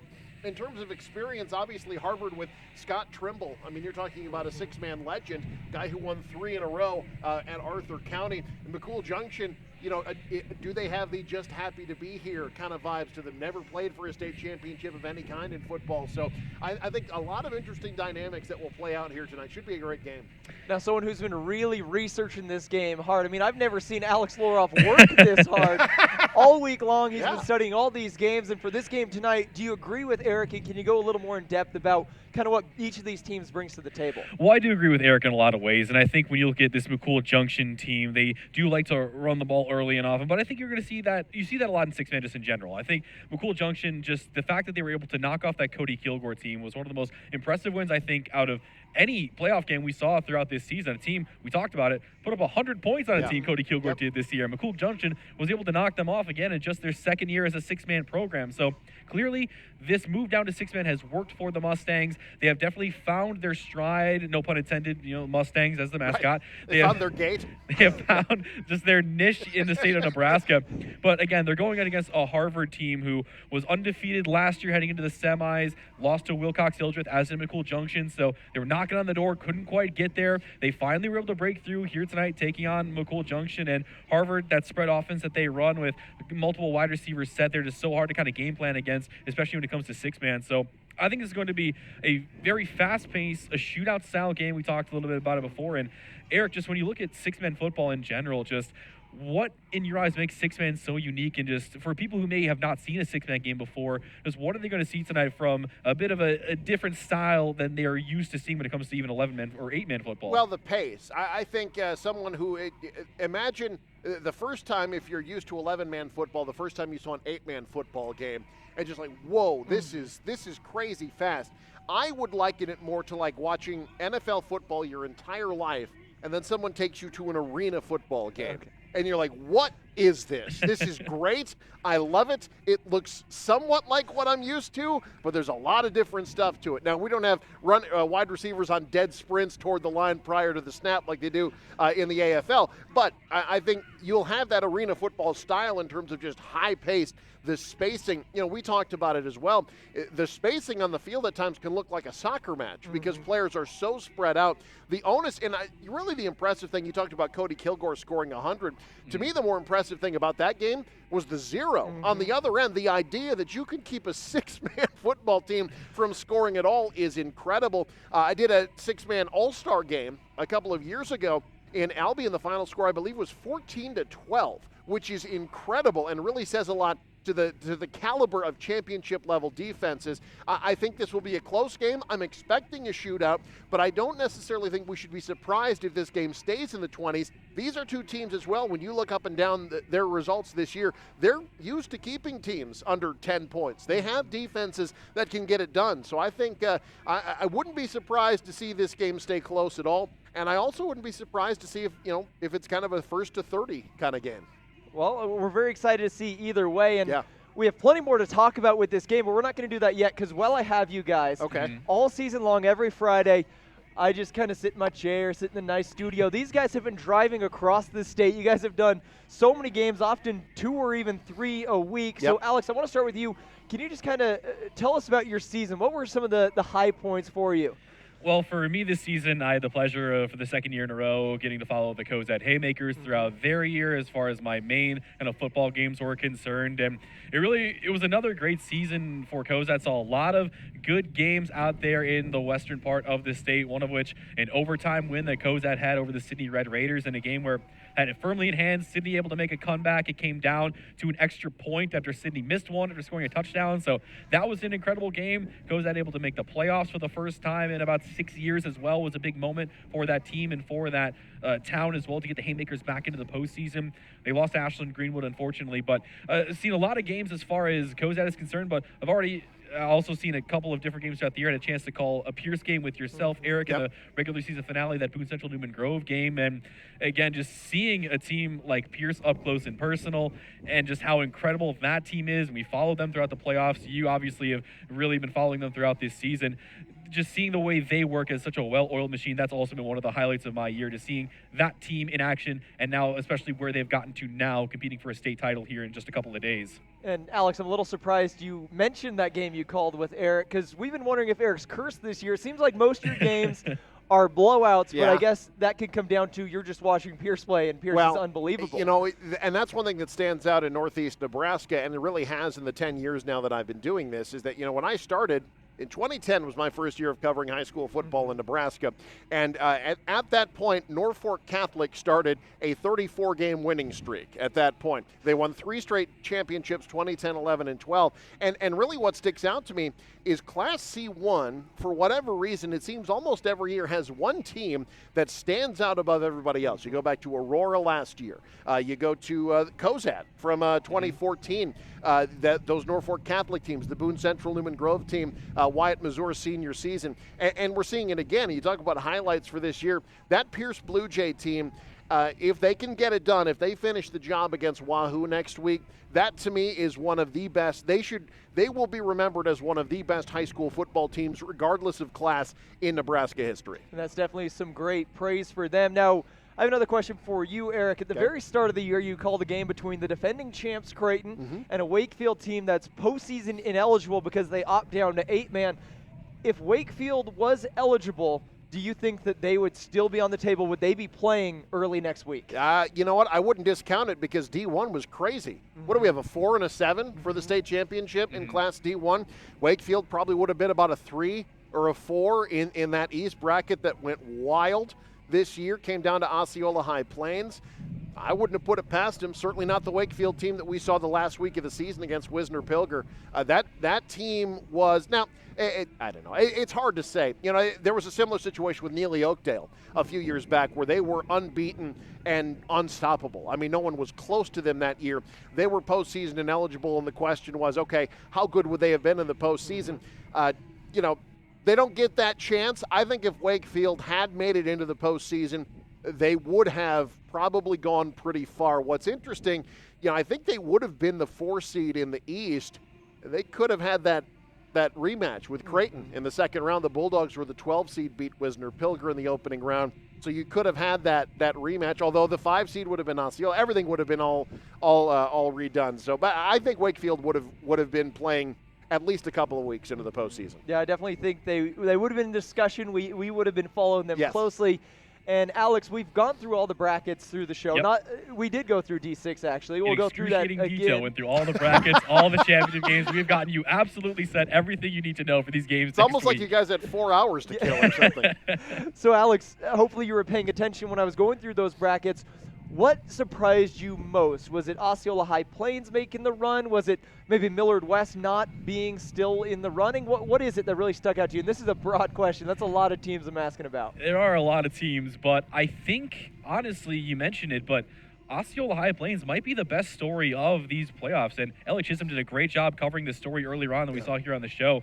Just in the second year of that co-op, the fact that they were able to come together as a couple of different communities so quickly, join together for that common bond as that co-op, which you see all across the state of Nebraska, especially in 8-man football. And the fact that they were able to not only improve on last season where they made the playoffs, lost in the second round, but they're able to excel even further in the postseason and advance to the state title game in a year, as you mentioned, Eric. D1 was just so crazy and so wide open. Osceola High Plains, to their credit, though, they were able to take advantage of those situations, play up to the caliber that they maybe felt they were able to. And the Storm Dogs, the fact that they're going to be heading to Lincoln early next week, competing for a state title, and we talked about it, what might be the last year of this co-op, to come away with a state championship possibly for those communities. I think that would be just an incredible cherry on top of just a magical season for the Storm Dogs. And Eric, go ahead. I saw your lips quivering a little bit. You want to say it's like your favorite mascot? That's what it is. I'm cold. No, you were itching to say the I Storm love the Storm Dogs. Dogs. Yeah, it's a shame we're missing. What you're going to lose out on is one of the best uniforms in high school football, man. OHP, they are TV ready. Those And you were breaking it down for me yesterday how they've kind of just so blended those uniforms so perfectly. Yeah, so Osceola was white and orange, essentially is. They're separate in other sports. And then High Plains, a red, white, and blue team, and they just kind of merged the two together. Two very good athletic programs already. Osceola had a deep run in football just a couple years prior to the co-op. High Plains was a state champ in basketball not too long ago. So they're very good athletic programs, and I may be surprised in terms of where they were at the end of the season to now, but when the two got together, there was a sense that, oh man, that's going to be a good football program, and it's certainly borne out here this year. Now, And Eric, I'm sorry, Chris. I'm just curious because obviously we've been talking a lot today and having you on this show now. I'm just curious. We went through all the state title games. We saw your picks, but just from those state title games coming up this upcoming week, just what is the one that you think you are most excited for, the one that you think is going to end up being just one of the finest games that we'll see at Memorial Stadium next week? Class B, because Class B. I think Scottsbluff's ready. I think you saw them come all the way out to Omaha. You saw it at NCN last week. Outscore Roncalli in what was essentially a 6-man football score in that game. They have the offense that can hang with the best in Class B. And Omaha Scott right now, that's the team of the decade in Class B as we wind things up here. I think Scottsbluff has enough to hang with them, and I think that's going to be an incredible game. Two fantastic offenses, college talent all over the field. I think Class B is going to be the main event this year. Now, one last thing, Eric. I made you do this before the first game. This envelope says Eric's picks on it. I don't know if you can see it. It's my terrible handwriting.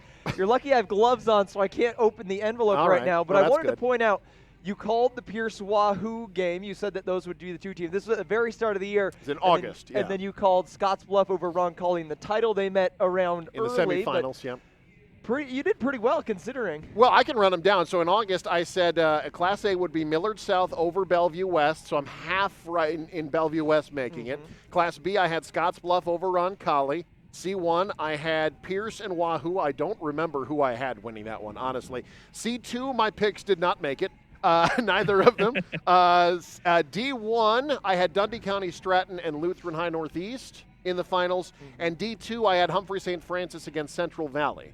And St. Francis held up their end of my bargain. And they're looking very good to finish that off for you, too. All right. you're cold, you got a game you got to call, we'll get you up to the booth. We're It taking is a quick cold. break. Have you guys been out here this whole time? Yeah, I can't feel my toes at all. That's not good. Yeah. You guys got to get inside. They have, you can go inside here. The adrenaline's pumping. We feel fine. It's football, Eric. That's true. We That's feel true. great down Well, here. I'll just speak for yourself. I'm headed inside. It's cold out, man. Awesome. We'll be right back with more football here on Prep Playbook.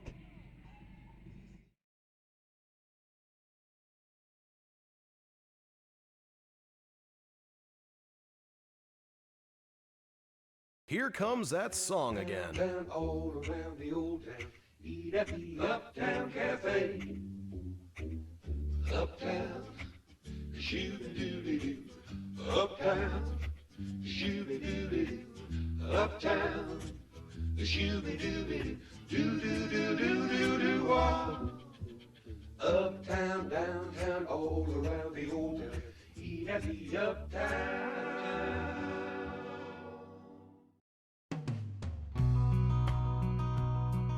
One of the unique things about Neely is being able to be involved in the community. So if you're looking for a great place to live, be able to make a difference in the community, Neely's the place to be. Antelope Memorial Hospital is an excellent facility to receive all your healthcare needs. Here we get to look at the whole aspect of the patient, healing body, mind, and spirit.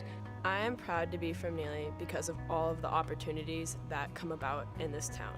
There's always the connection between, oh, well, there's this event going on in school, but there's this business that's helping us there to get where we want to get. We're a small town, but yet we find ways to make big opportunities for everyone here.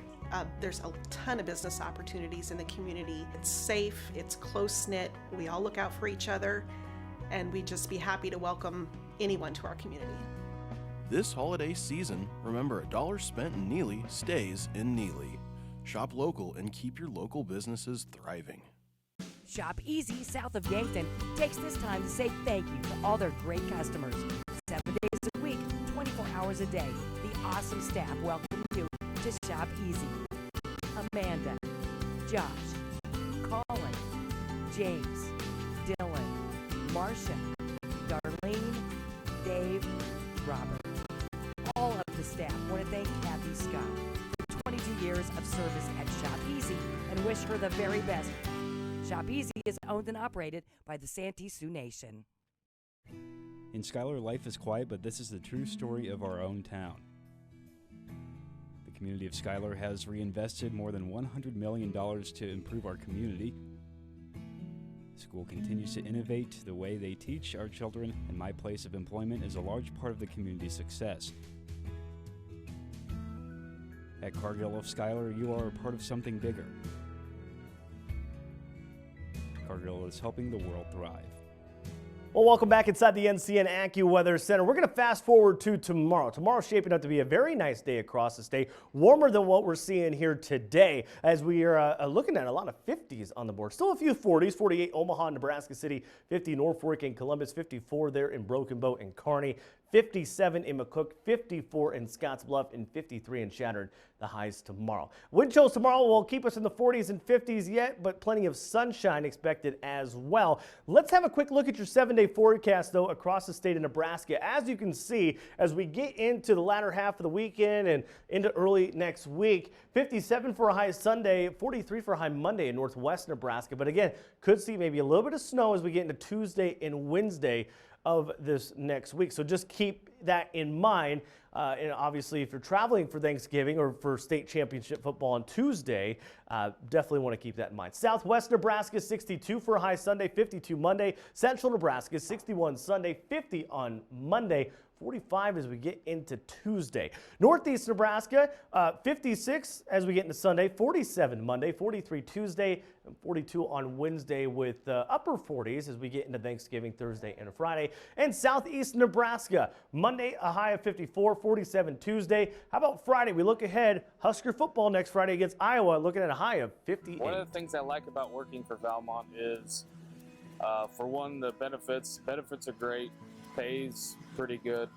It was brought up in a meeting of just how many different places have Valmont, and it's not just in the United States, it's all over the world, which really kind of opened my eyes a little bit, and like I'm proud to work for Valmont.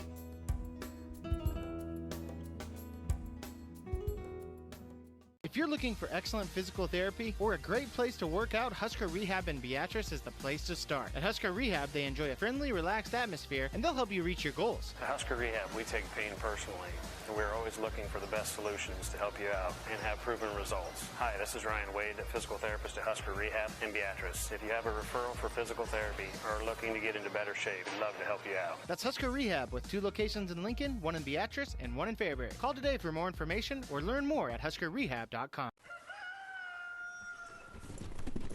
Family. Somewhere you're always welcome. Honesty. Staying true to who you are. Integrity. Saying what you mean, doing what you say. Defining what's important. Pinnacle Bank, the way banking should be. Welcome back here on News Channel Nebraska. Prep Playbook continues as we get closer to the championship game.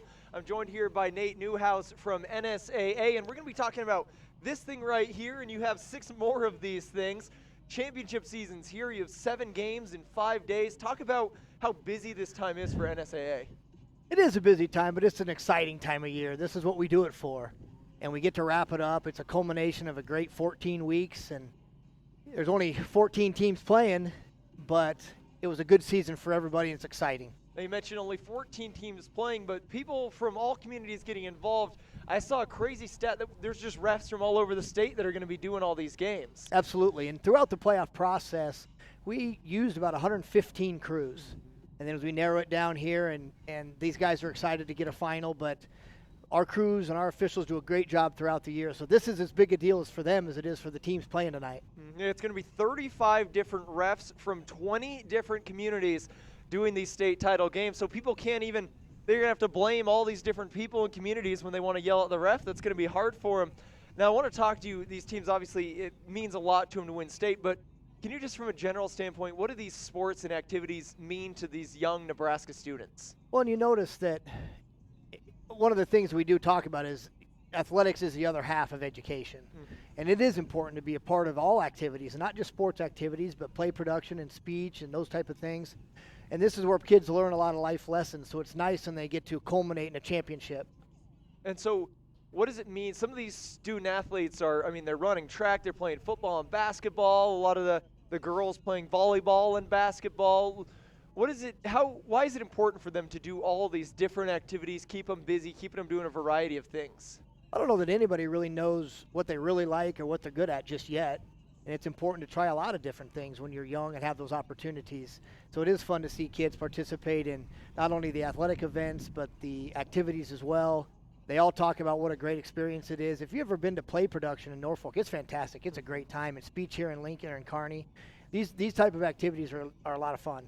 And I know we run a lot of those plays on News Channel Nebraska, and it really is impressive what they do, and all student crew, all students doing it out there. And so in some of these bigger cities, I think 8 and 6-man football get a little bit overlooked. Can you talk about how these different divisions give everyone a chance, even in some of the more rural areas? Yeah, the landscape of the state has probably changed a little bit over the years. Small towns are getting a little smaller, and some of the big towns are getting a little bigger. And you're seeing more teams play 6-man.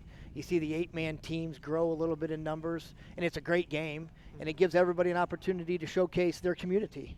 Now, volleyball just wrapped up recently. Softball was this fall. The games are early next week, and then there's about 1 week, and then basketball starts up. How do you guys just keep everything going so well? We have a lot of help. The schools across the state, the member schools, they're fantastic in working with us in the NSAA. And we've had a good fall. You know, the volleyball championships, cross-country championships, softball, like you mentioned. And here in a couple weeks, we're going to have unified bowling, and then we're going to have play production later in December. So it's an exciting time of year. We look forward to it. And those all, again, on News Channel Nebraska, we just live for this kind of stuff. Now, I want to ask you, because November's the month where people submit. We've talked about Wakefield, how they opt down to 8-man. They're ineligible. Their co-ops are created or dissolved in this time. Can you talk about Summerland, a new co-op that's starting up? Yeah, we're going to see a couple new co-ops. That's an exciting one. It's nice when communities can come together and do that. It's hard sometimes for those small towns to do it on their own. And it's nice when they can come together and give their boys an opportunity to play those sports. We've seen a couple co-ops dissolve. It's always interesting every 2 years what it looks like. The number of teams in each class grow a little bit, shrink a little bit. The total number of schools participating shrinks a little bit each year. So it'll be interesting when we finally get the numbers here in a couple weeks. What's it going to look like as we move forward for the next 2-year scheduling cycle? So it's set 2 years at a time. Osceola High Plains was just created 2 years ago. They're finishing their second year, and this is their final year. Kind of crazy. They're going to compete for a state title game, and then these guys aren't going to play together anymore. Yeah, you never know what goes into those decisions. That's a local decision by the schools, and I know those schools and those programs get along very well. I've spoke with the administrations from both schools. I look forward to having them in Lincoln next week. So it is interesting when things change like that. Now, you mentioned that was a local decision. You guys are the governing body. How much do you guys encourage them one way? How much do you say, hey, we'll let them decide what's best for them? If they're not ready to combine, then they don't have to yet. If they want to opt up, if they want to opt down, how much of that is in their control? All of it. That's entirely up to them. We're here to answer questions. If they need information to help make an educated decision, but yeah, those decisions aren't influenced at all by us. Perfect. And then tonight, someone's taking home this trophy right here that you've let us sit on our table all of pregame. What are you expecting? A high-scoring matchup? In a night like tonight in six-man football, I think anything's possible. A couple weeks ago, you saw Cody Kilgore score 100, and then in the semifinal, they didn't score 20 or 30.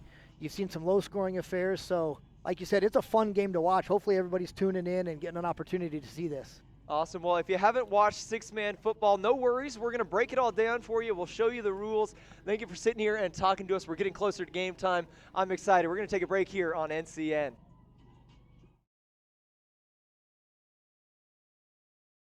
Welcome back inside the NCN AccuWeather Center on this Friday. It's time to take a look at that extended forecast here on News Channel Nebraska. Now, we have seen some precipitation take place, some snow across the southern tier of the state so far today. We'll kind of continue to see that at least to the evening hours of tonight. Should taper off by midnight. We'll have a look at that NCN Futurecast in just a little bit. But let's kind of fast forward to this next week. Monday and Tuesday, you have the high school football state championships in Class A through D2 on Monday and Tuesday. Wednesday, you might already start traveling for Thanksgiving. Thanksgiving on Thursday, and of course the Husker game in Lincoln on Friday, with probably some more holiday traveling Friday and throughout the weekend. But what we're talking about here is come Tuesday and into Wednesday, there is a chance of maybe some snow across the state. So obviously it's going to affect a little bit of holiday travel, maybe high winds here in the Midwest. So definitely something we'll kind of keep an eye on here as we make our way throughout the weekend and early portion, of course, of next week as well. Let's have a look at that NCN Futurecast. You can still kind of see about 7 o'clock here this evening, still a few light snow showers, maybe mixed in with a little bit of rain taking place across southeastern Nebraska. But by the time we even get to 10, 11 o'clock, should taper off almost entirely here for all of the state of Nebraska, with some sunshine in the forecast tomorrow. More on that here in just a few moments. Highs for today, been a pretty nice day across the state. 41 Norfolk, 40 in Columbus and Lincoln, 41 in Grand Island, 42 in Broken Bow, 44 in Ainsworth, and 45 out in Chadron and Scotts Bluff. Now, the nice thing about today is might not be too terribly warm, not the 60s that we saw earlier on this week, but definitely nice outside because the winds are actually fairly calm throughout the day today. Wind chills here throughout the day today, not playing much of a factor. Let's have a look at these Class D6 state championship game, though, between McCool Junction and Harvard. Only about 40 minutes separates these two squads. They'll be meeting up in Kearney here today, of course, but really looking at mostly cloudy skies kind of in that area. Maybe a little bit of snow to go along with it, but not as much as you're probably seeing down in the Harvard and McCool Junction and McCook areas here throughout the evening hours of tonight.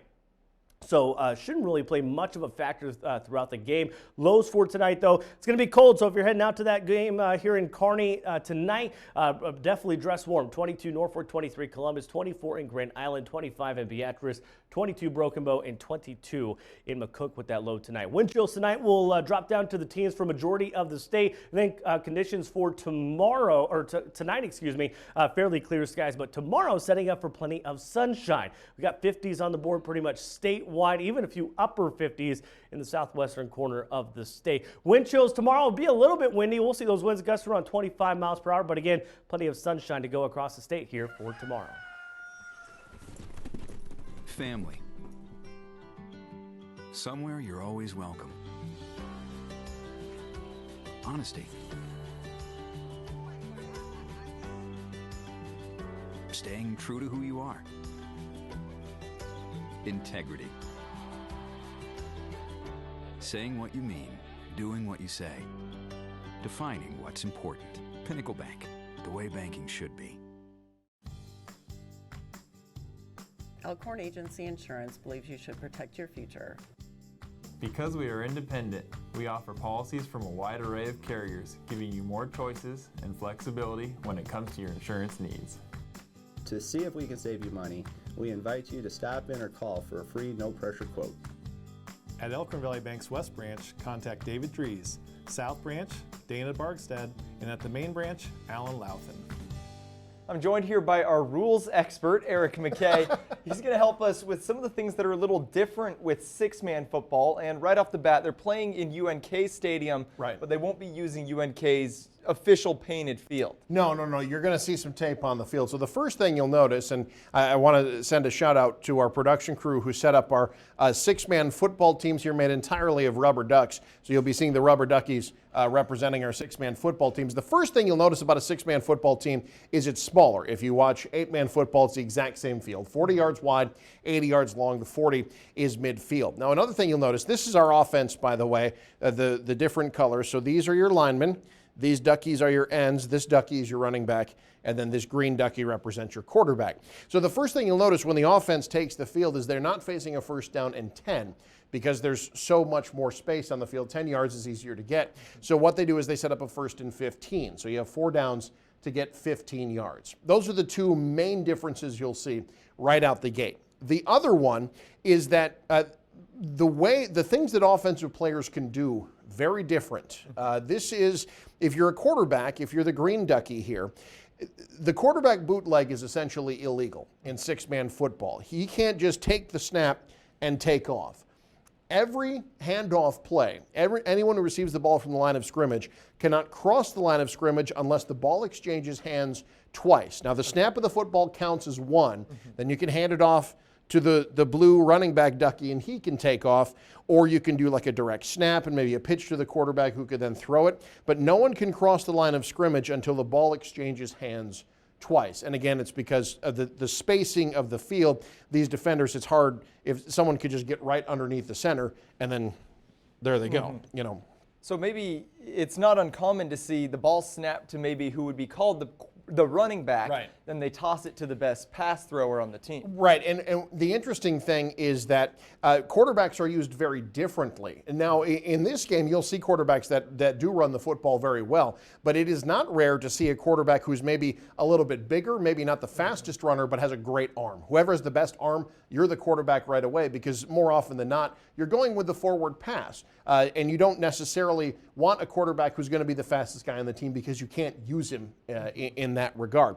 But the reason you want to go with the pass play, and the reason that this is a style of football that if you're an offensive lineman, you've got to love, everybody on this side of the football is an eligible receiver.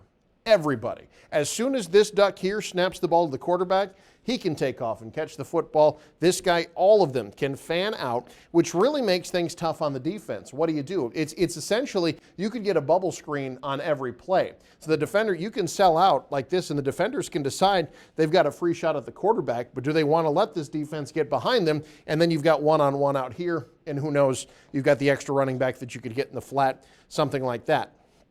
But you will see, more often than not, just about everybody on the team, quarterback included, will have a lot of receptions in their stat sheet because of the myriad ways that you can get the ball to receivers downfield.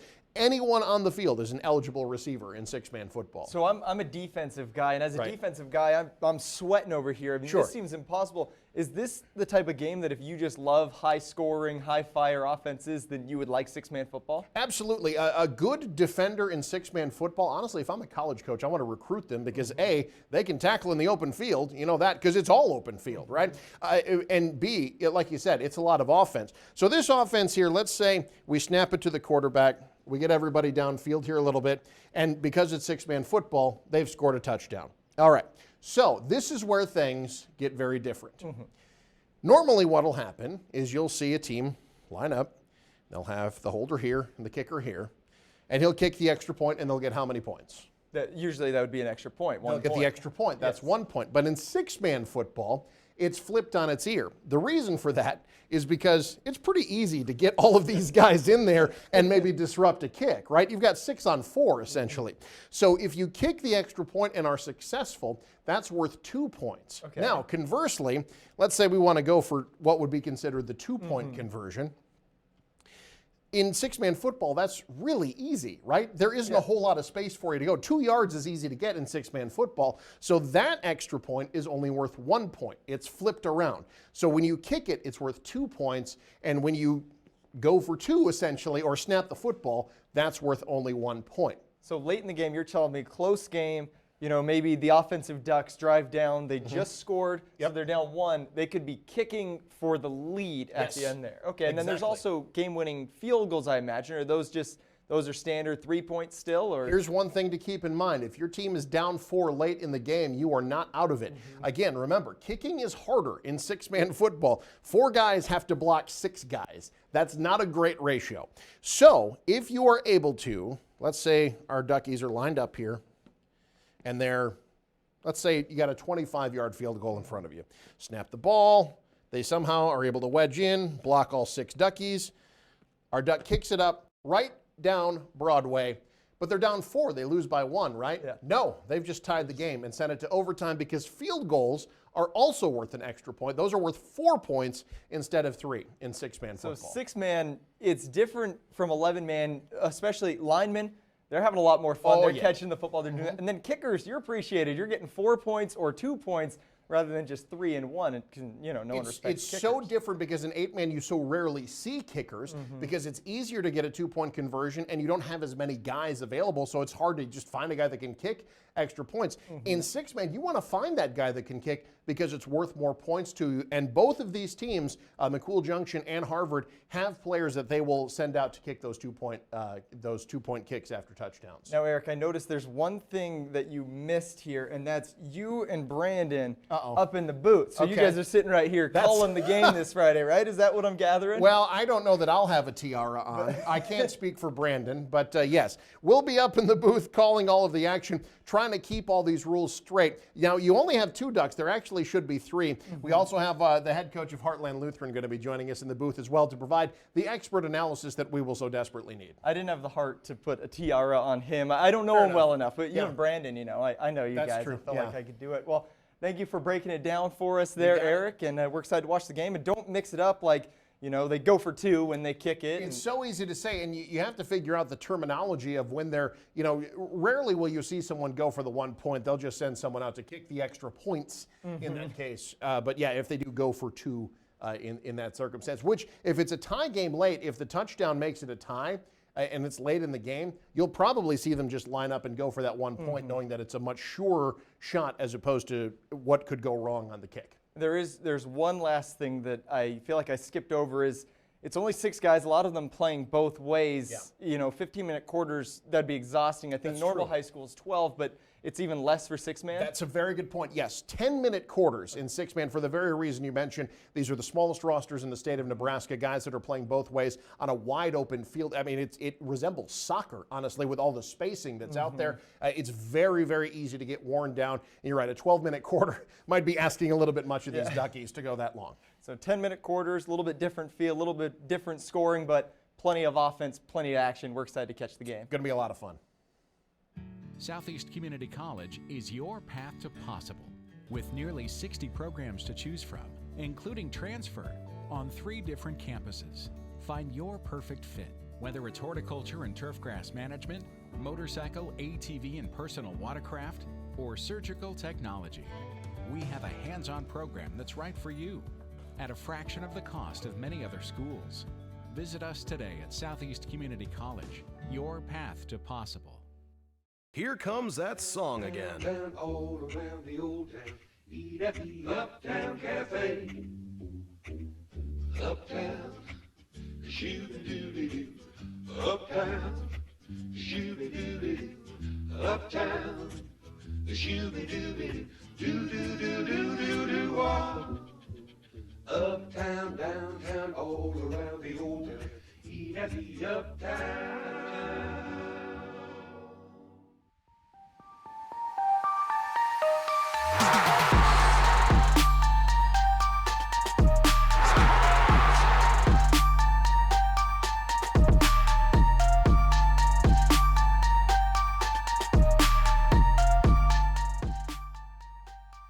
Look, here on News Channel Nebraska, our pregame show is going strong. We're getting close. I'm pretty sure I saw a live Mustang back there for the mascot, McCool Junction. Wandering back there, we got both teams warming up on the field. We're not very warm, but we are chugging along. We got six-man football to talk about. But first, we're going to check in with Andrew Wolf, get a weather update as we get closer to game time. Well, hey, thanks so much. Inside the NCN AccuWeather Center, lows for tonight will get down to the 20s, even a couple teens on the board, but really everyone looking at teens here tonight when it comes to wind chill factors. As you can see, 15 in Grant Island, 15 Broken Bow, 16 in Ainsworth, 11 out in Scottsbluff, and 14 down in McCook. Now, tonight's conditions, we're looking at fairly clear skies, setting up for really a gorgeous day as we do get into tomorrow. 50s on the board, 54 in Scottsbluff, 53 in Shattern, 56 in North Platte, 50 in Norfolk and Columbus, 57 down in McCook for that high here tomorrow. Wind chills won't be much of a factor here throughout the day tomorrow, but we will see winds gusting around maybe 20 to 25 miles per hour across some portions of the state, and then plenty of sunshine to be had throughout your Saturday. Now, there is the potential, there is a nice weekend ahead of us, but there is a potential of some snow maybe as we do get into next week. More on that coming up right here on NCN. In Schuyler, life is quiet, but this is the true story of our own town. The community of Schuyler has reinvested more than $100 million to improve our community. The school continues to innovate the way they teach our children, and my place of employment is a large part of the community's success. At Cargill of Schuyler, you are a part of something bigger. Cargill is helping the world thrive. If you're just joining us here on News Channel Nebraska, we are live from the University of Nebraska, Kearney. We got six-man championship football coming up. We got two teams. We got one trophy. Actually, there is a second-place trophy, but it's not as cool, and they will not be as happy bringing that one home. This one's definitely a little bigger one as well. Yes. Chris Williams joined here by Alex Loroff, and we're talking six-man football now as we get closer to game time. We just showed you some of the rules Eric was showing on the Ducks. If we just pull this up, so some of the major changes, it's 15 yards for a first down. So it's first and 15, not first and 10. A PAT kick is 2 points. If you run it in or pass it in, it's 1 point. So those are flipped. Only 10-minute quarters because there's only 12 guys on the field. Whoever receives the snap, so the snap receiver, typically the quarterback, can't run unless pitched to. So often you'll see the quarterback lined up at running back. He won't take the snap. They toss to him. He throws it. Every player on the field is eligible, even the lineman. You can snap the ball. You can turn around. You can catch a touchdown. The field you'll see behind us isn't the full regulation UNK field. It's 80 yards long and 40 yards wide. And then field goals, kickers, you're actually appreciated in six-man football. I'm just kidding. You guys are always appreciated, but extra appreciated, 4 points for a field goal here, Alex. So pretty exciting. And we ran through our bracket earlier. If we can pull it back up for you, show you how we got where we are today. So the bracket looking good. We had a 100-point game from Cody Kilgore, and you heard Eric McKay say it even more impressive. They gave up 0 points. That's a good defense, but not a good enough defense to beat McCool Junction. McCool Junction scored 40 on them. They won 40-28. They earned themselves a spot in the title game. On the other side, Harvard won 64-28. They won a game 78-72 What a shootout there, and then 50-20. That's what we got them here. And Alex, now that they're here, what do they bring to the table?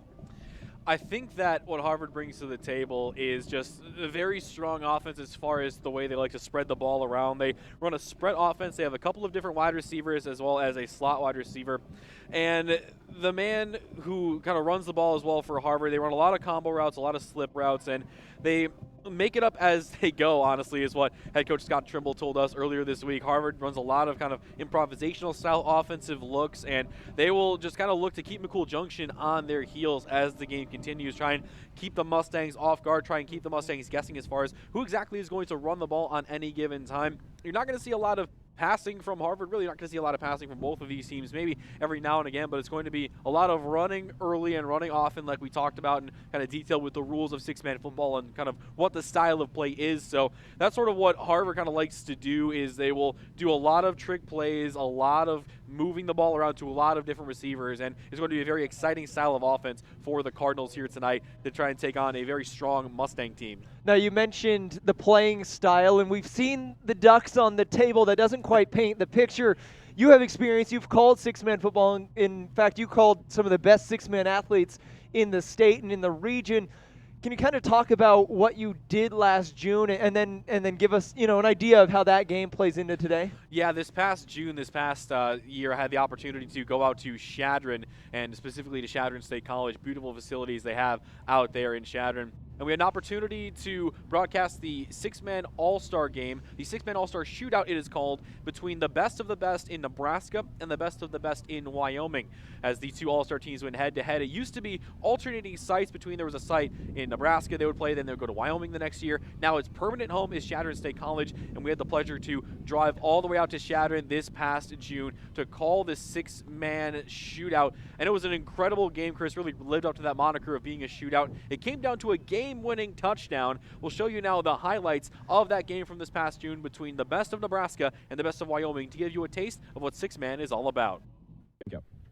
For the 8th consecutive year, the best in six-man football from the states of Nebraska and Wyoming met in the Battle of the Border. Wyoming came in leading the series at 4-3, but in the early going, it would be Nebraska striking first. Less than 10 seconds into the game, Christian Tim would run it in from 1 yard out, give Nebraska the lead, and then later on in the first quarter, interception here by A.J. Jenkins, picking off Dante Garza of Wyoming and taking it back to the house. Very quickly, Nebraska would take a 12-0 lead, but then Wyoming would answer back and prepare to see a lot of number 22, folks. Dante Garza running left to right across the field and eventually ending up into the end zone for the touchdown to cut into the Nebraska lead. And then this time it's Garza passing the ball here to a wide open Cody Sloan, who would streak down the field for the touchdown to put Wyoming into the lead. Later on now here in the second quarter, it'd be Garza running it in from 5 yards out on 4th down to increase the lead for Wyoming. And then again, this time Lane Mitchelson for Wyoming to continue to pour it on. But now here, the last play of the second quarter, Nebraska down by 28-12,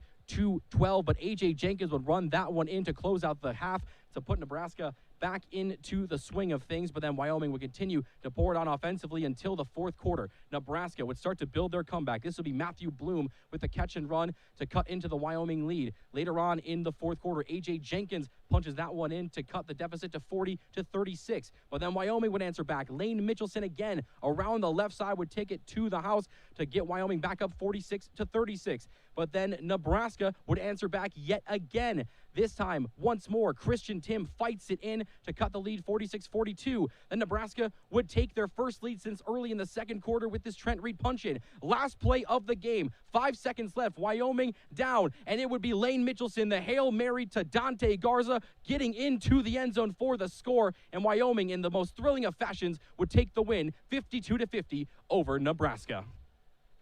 Well, that was kind of sad because Wyoming ended up winning that game, but that just kind of gives you an idea of what you're in for tonight. And Alex, that was pretty exciting. Tonight is probably going to be equally as exciting. We could see as much scoring as we saw there. Absolutely, and again, you just saw the back and forth nature of what six-man football can be, where you have one team scores and another, and it's back and forth until it finally gets down to that final play of the game. Unfortunately for the Nebraska All-Stars, they ended up losing to Wyoming on that final play on that spectacular Hail Mary. But a lot of those All-Stars for Nebraska were in the thick of things in D6 last season, and I'm sure we're going to see some players in tonight's game in next year's six-man shootout against Wyoming. So we're going to see an incredible matchup here tonight, Chris. Again, we're just counting down the minutes until kickoff. We're slowly but surely getting there, and it's really just, about a half hour away or so at this point. The excitement is building. The bands are playing. Both teams are out here on the field. The fans are starting to pile in. It's going to be a great atmosphere here on Foster Field. Yeah, it's exciting, and now you have an idea of the rules of football in six-man. You have an idea of what it looks like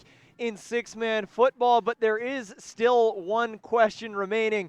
Who is going to win this game? And it's impossible to say. We'll have to wait to find out, but we did take a stab at it. Our staff made a stab at some of the guys who've been calling football all year. So we're going to take a quick break. When we come back, we'll go over those picks, and we'll tell you who we think is going to take home this trophy that's sitting on our desk.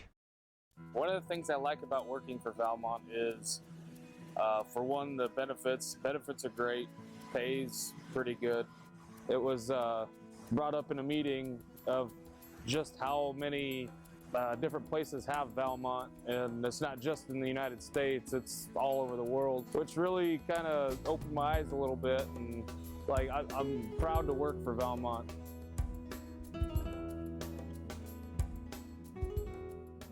If you're looking for excellent physical therapy or a great place to work out, Husker Rehab in Beatrice is the place to start. At Husker Rehab, they enjoy a friendly, relaxed atmosphere, and they'll help you reach your goals. At Husker Rehab, we take pain personally, and we're always looking for the best solutions to help you out and have proven results. Hi, this is Ryan Wade, a physical therapist at Husker Rehab in Beatrice. If you have a referral for physical therapy or are looking to get into better shape, we'd love to help you out. That's Husker Rehab with 2 locations in Lincoln, 1 in Beatrice, and 1 in Fairbury. Call today for more information or learn more at huskerrehab.com.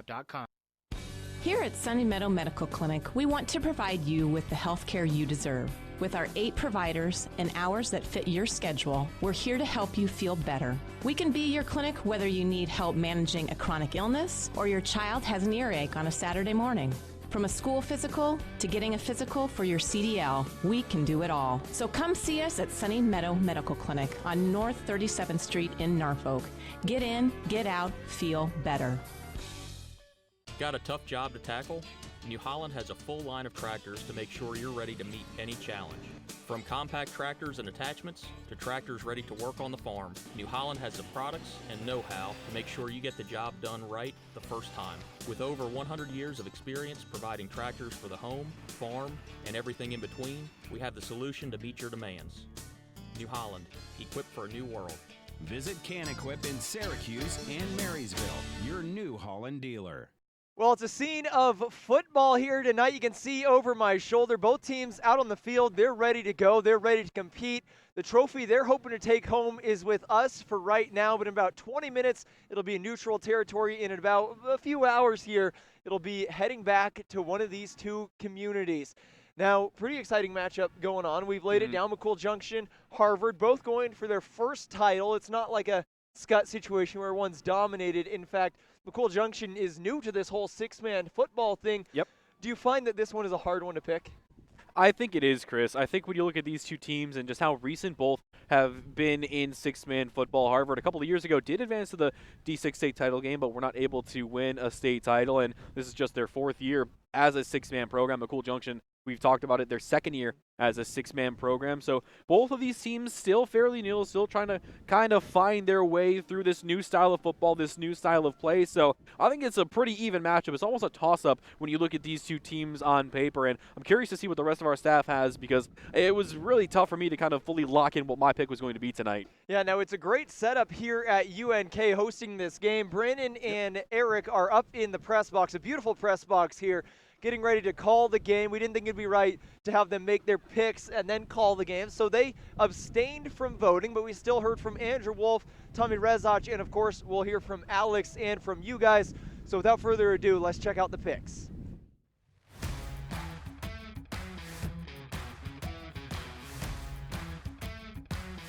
Well, I don't have a game tonight, so I am going to be glued here to News Channel Nebraska TV. I cannot wait to watch this 6-man football championship and what should be a very, very fun one to watch here this evening. Both these teams are capable of scoring points. They're both fundamentally sound, offense and defense. I mean, this is just a great matchup on the only game going on across the state here on this Friday night. But I would like to say McCool Junction gets it done here in the state championship. All right, the six-man championship, it's coming your way tonight on News Channel Nebraska, live from Cope Stadium in Kearney. Number 2 seed Harvard and number 4 seed McCool Junction. Both of these teams a perfect 11-0. Hadn't had a chance to watch much six-man football this year, but I can tell you, being in this Fairbury-Beatrice region, that Harvard and McCool, they play a few schools in our coverage area like Dorchester, Deschler, and Sterling, all six-man schools. And the thing with Harvard and McCool, they really beat up on their schedule. I think it was Harvard that scored 85 points on Deschler this year, so really hard to choose a winner here. Both of these teams have really blown through their schedule. It's going to be a battle of two great running backs. David Rezola of Harvard, 1,201 rushing yards, 21 touchdowns for him. Dana Hobb, the McCool Junction, 1,259 rush yards, 32 touchdowns on the season. McCool, before this year, had never won more than one playoff game in a single season. Already a historic feat for the Mustangs making it to this championship game. Harvard, the last time they were in a final, 1986. This one is going to be a doozy. I hope you can watch it tonight on NCN, and I think McCool Junction will just edge out Harvard 48-46.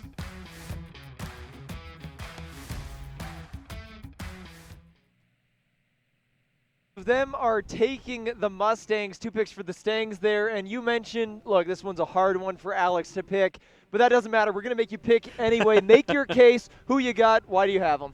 Well, I'm going to go against what both Andrew and Tommy had there. For the most part, it's been pretty much even across the board for all of our picks here tonight. Not a lot of differences, but for me tonight, I'm going to be choosing the Harvard Cardinals to win the state title here as all my pages blow away. It took long enough, but it finally happened, folks. Thank you, Chris. I appreciate that. But I think Harvard will win the state championship game here tonight by a score of 58-49. I think the Cardinals, after having a couple of years more experience in the six-man game as opposed to McCool Junction, led by head coach Scott Trimble, and after having that experience last year of losing in the semifinals to Wilcox-Hildreth, being that close but not quite able to make it here to Ron and Carroll Cope Stadium, I think now that they have broken through, they've gotten over that hurdle, they are here tonight, they're going to make this trip count. They aren't going to come away empty-handed again. And for McCool Junction, an incredible season for them, and again, head coach Jared Weiss said that he didn't necessarily think they would have gotten this far this season after their first successful year in six-man. It's been another great year for the Mustangs, but I think their time will come a little bit later on down the line. Tonight, I'm going with the Cardinals 58-49. I'm going to agree with you on that one. I think McCool Junction's year is next year. I think they'll play good football tonight. I think they'll show why they got here. But, I mean, this is a junior-heavy team. They have one key senior, but the rest of it, it's a junior-heavy roster. They're going to play a hard game tonight, but I have Harvard taking it home 40-34 in this game here. But, of course, we got to wait and we got to see what's going on. A great atmosphere here. The teams are here. There's fans just piling into the stadium, walking on both sides of us here. And these fans made their voices heard. They voted, and they had as hard of a time deciding as we did. They were just as split as we were in this one.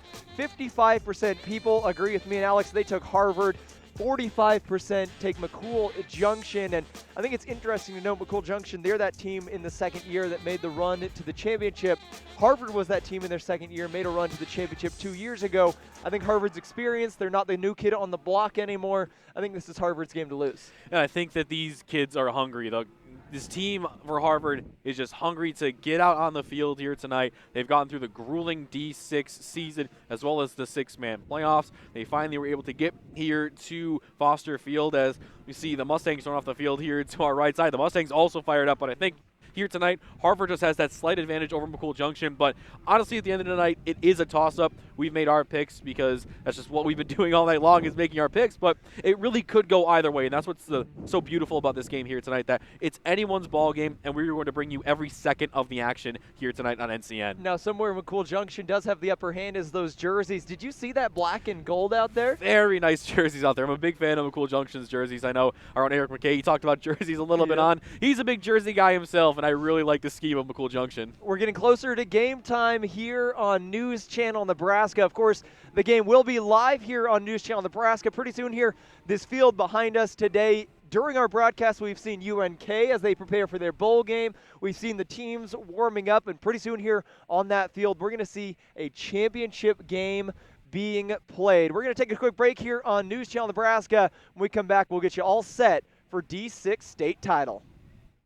It's time for a reality check. You don't have to drive far to buy a Toyota or a Honda. Go to Cornhusker in Grand Island, the only dual Toyota Honda dealer in the state. We offer performance, comfort, and fuel efficiency in a beautiful, affordable package, new and pre-owned, right here. And service after the sale? Well, it just makes more sense to maintain your new vehicle close to home.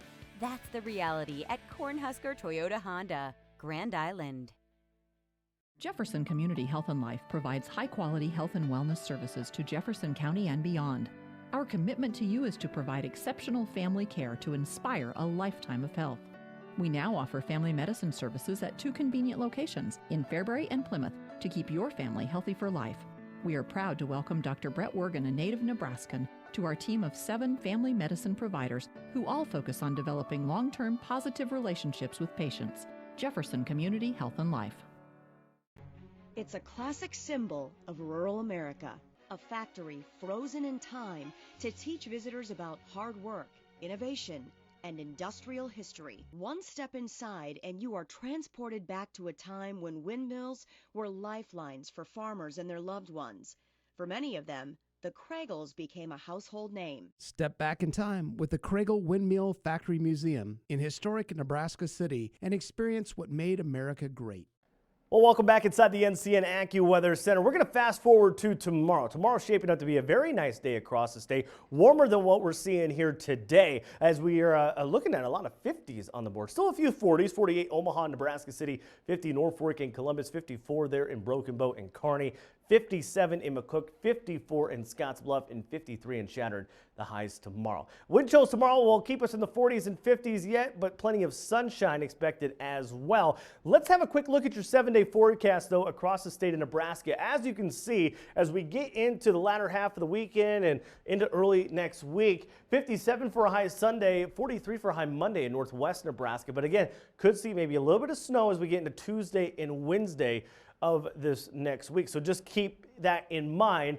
And obviously, if you're traveling for Thanksgiving or for state championship football on Tuesday, definitely want to keep that in mind. Southwest Nebraska, 62 for a high Sunday, 52 Monday. Central Nebraska, 61 Sunday, 50 on Monday. 45 as we get into Tuesday. Northeast Nebraska, 56 as we get into Sunday, 47 Monday, 43 Tuesday, and 42 on Wednesday with upper 40s as we get into Thanksgiving. Thank you for that report, Andrew. We are field side here at the University of Nebraska, Kearney. Game time is almost here, Alex. Yep. It's been a blast. I want to thank the NSAA for not only letting us do this show, letting us broadcast the game. Will been in the truck this whole time. Then he's going to help with the broadcast. He has a full day in front of him. So Will, Ryan, thank you for doing that. It's been a blast getting out here. We're going to toss you up to the warm booth. That's where Brandon Axman and Eric McKay are waiting. They have the call for the game. It's going to be a good one. D6 state title. Who's going to take home this trophy? Brandon, Eric, take it away.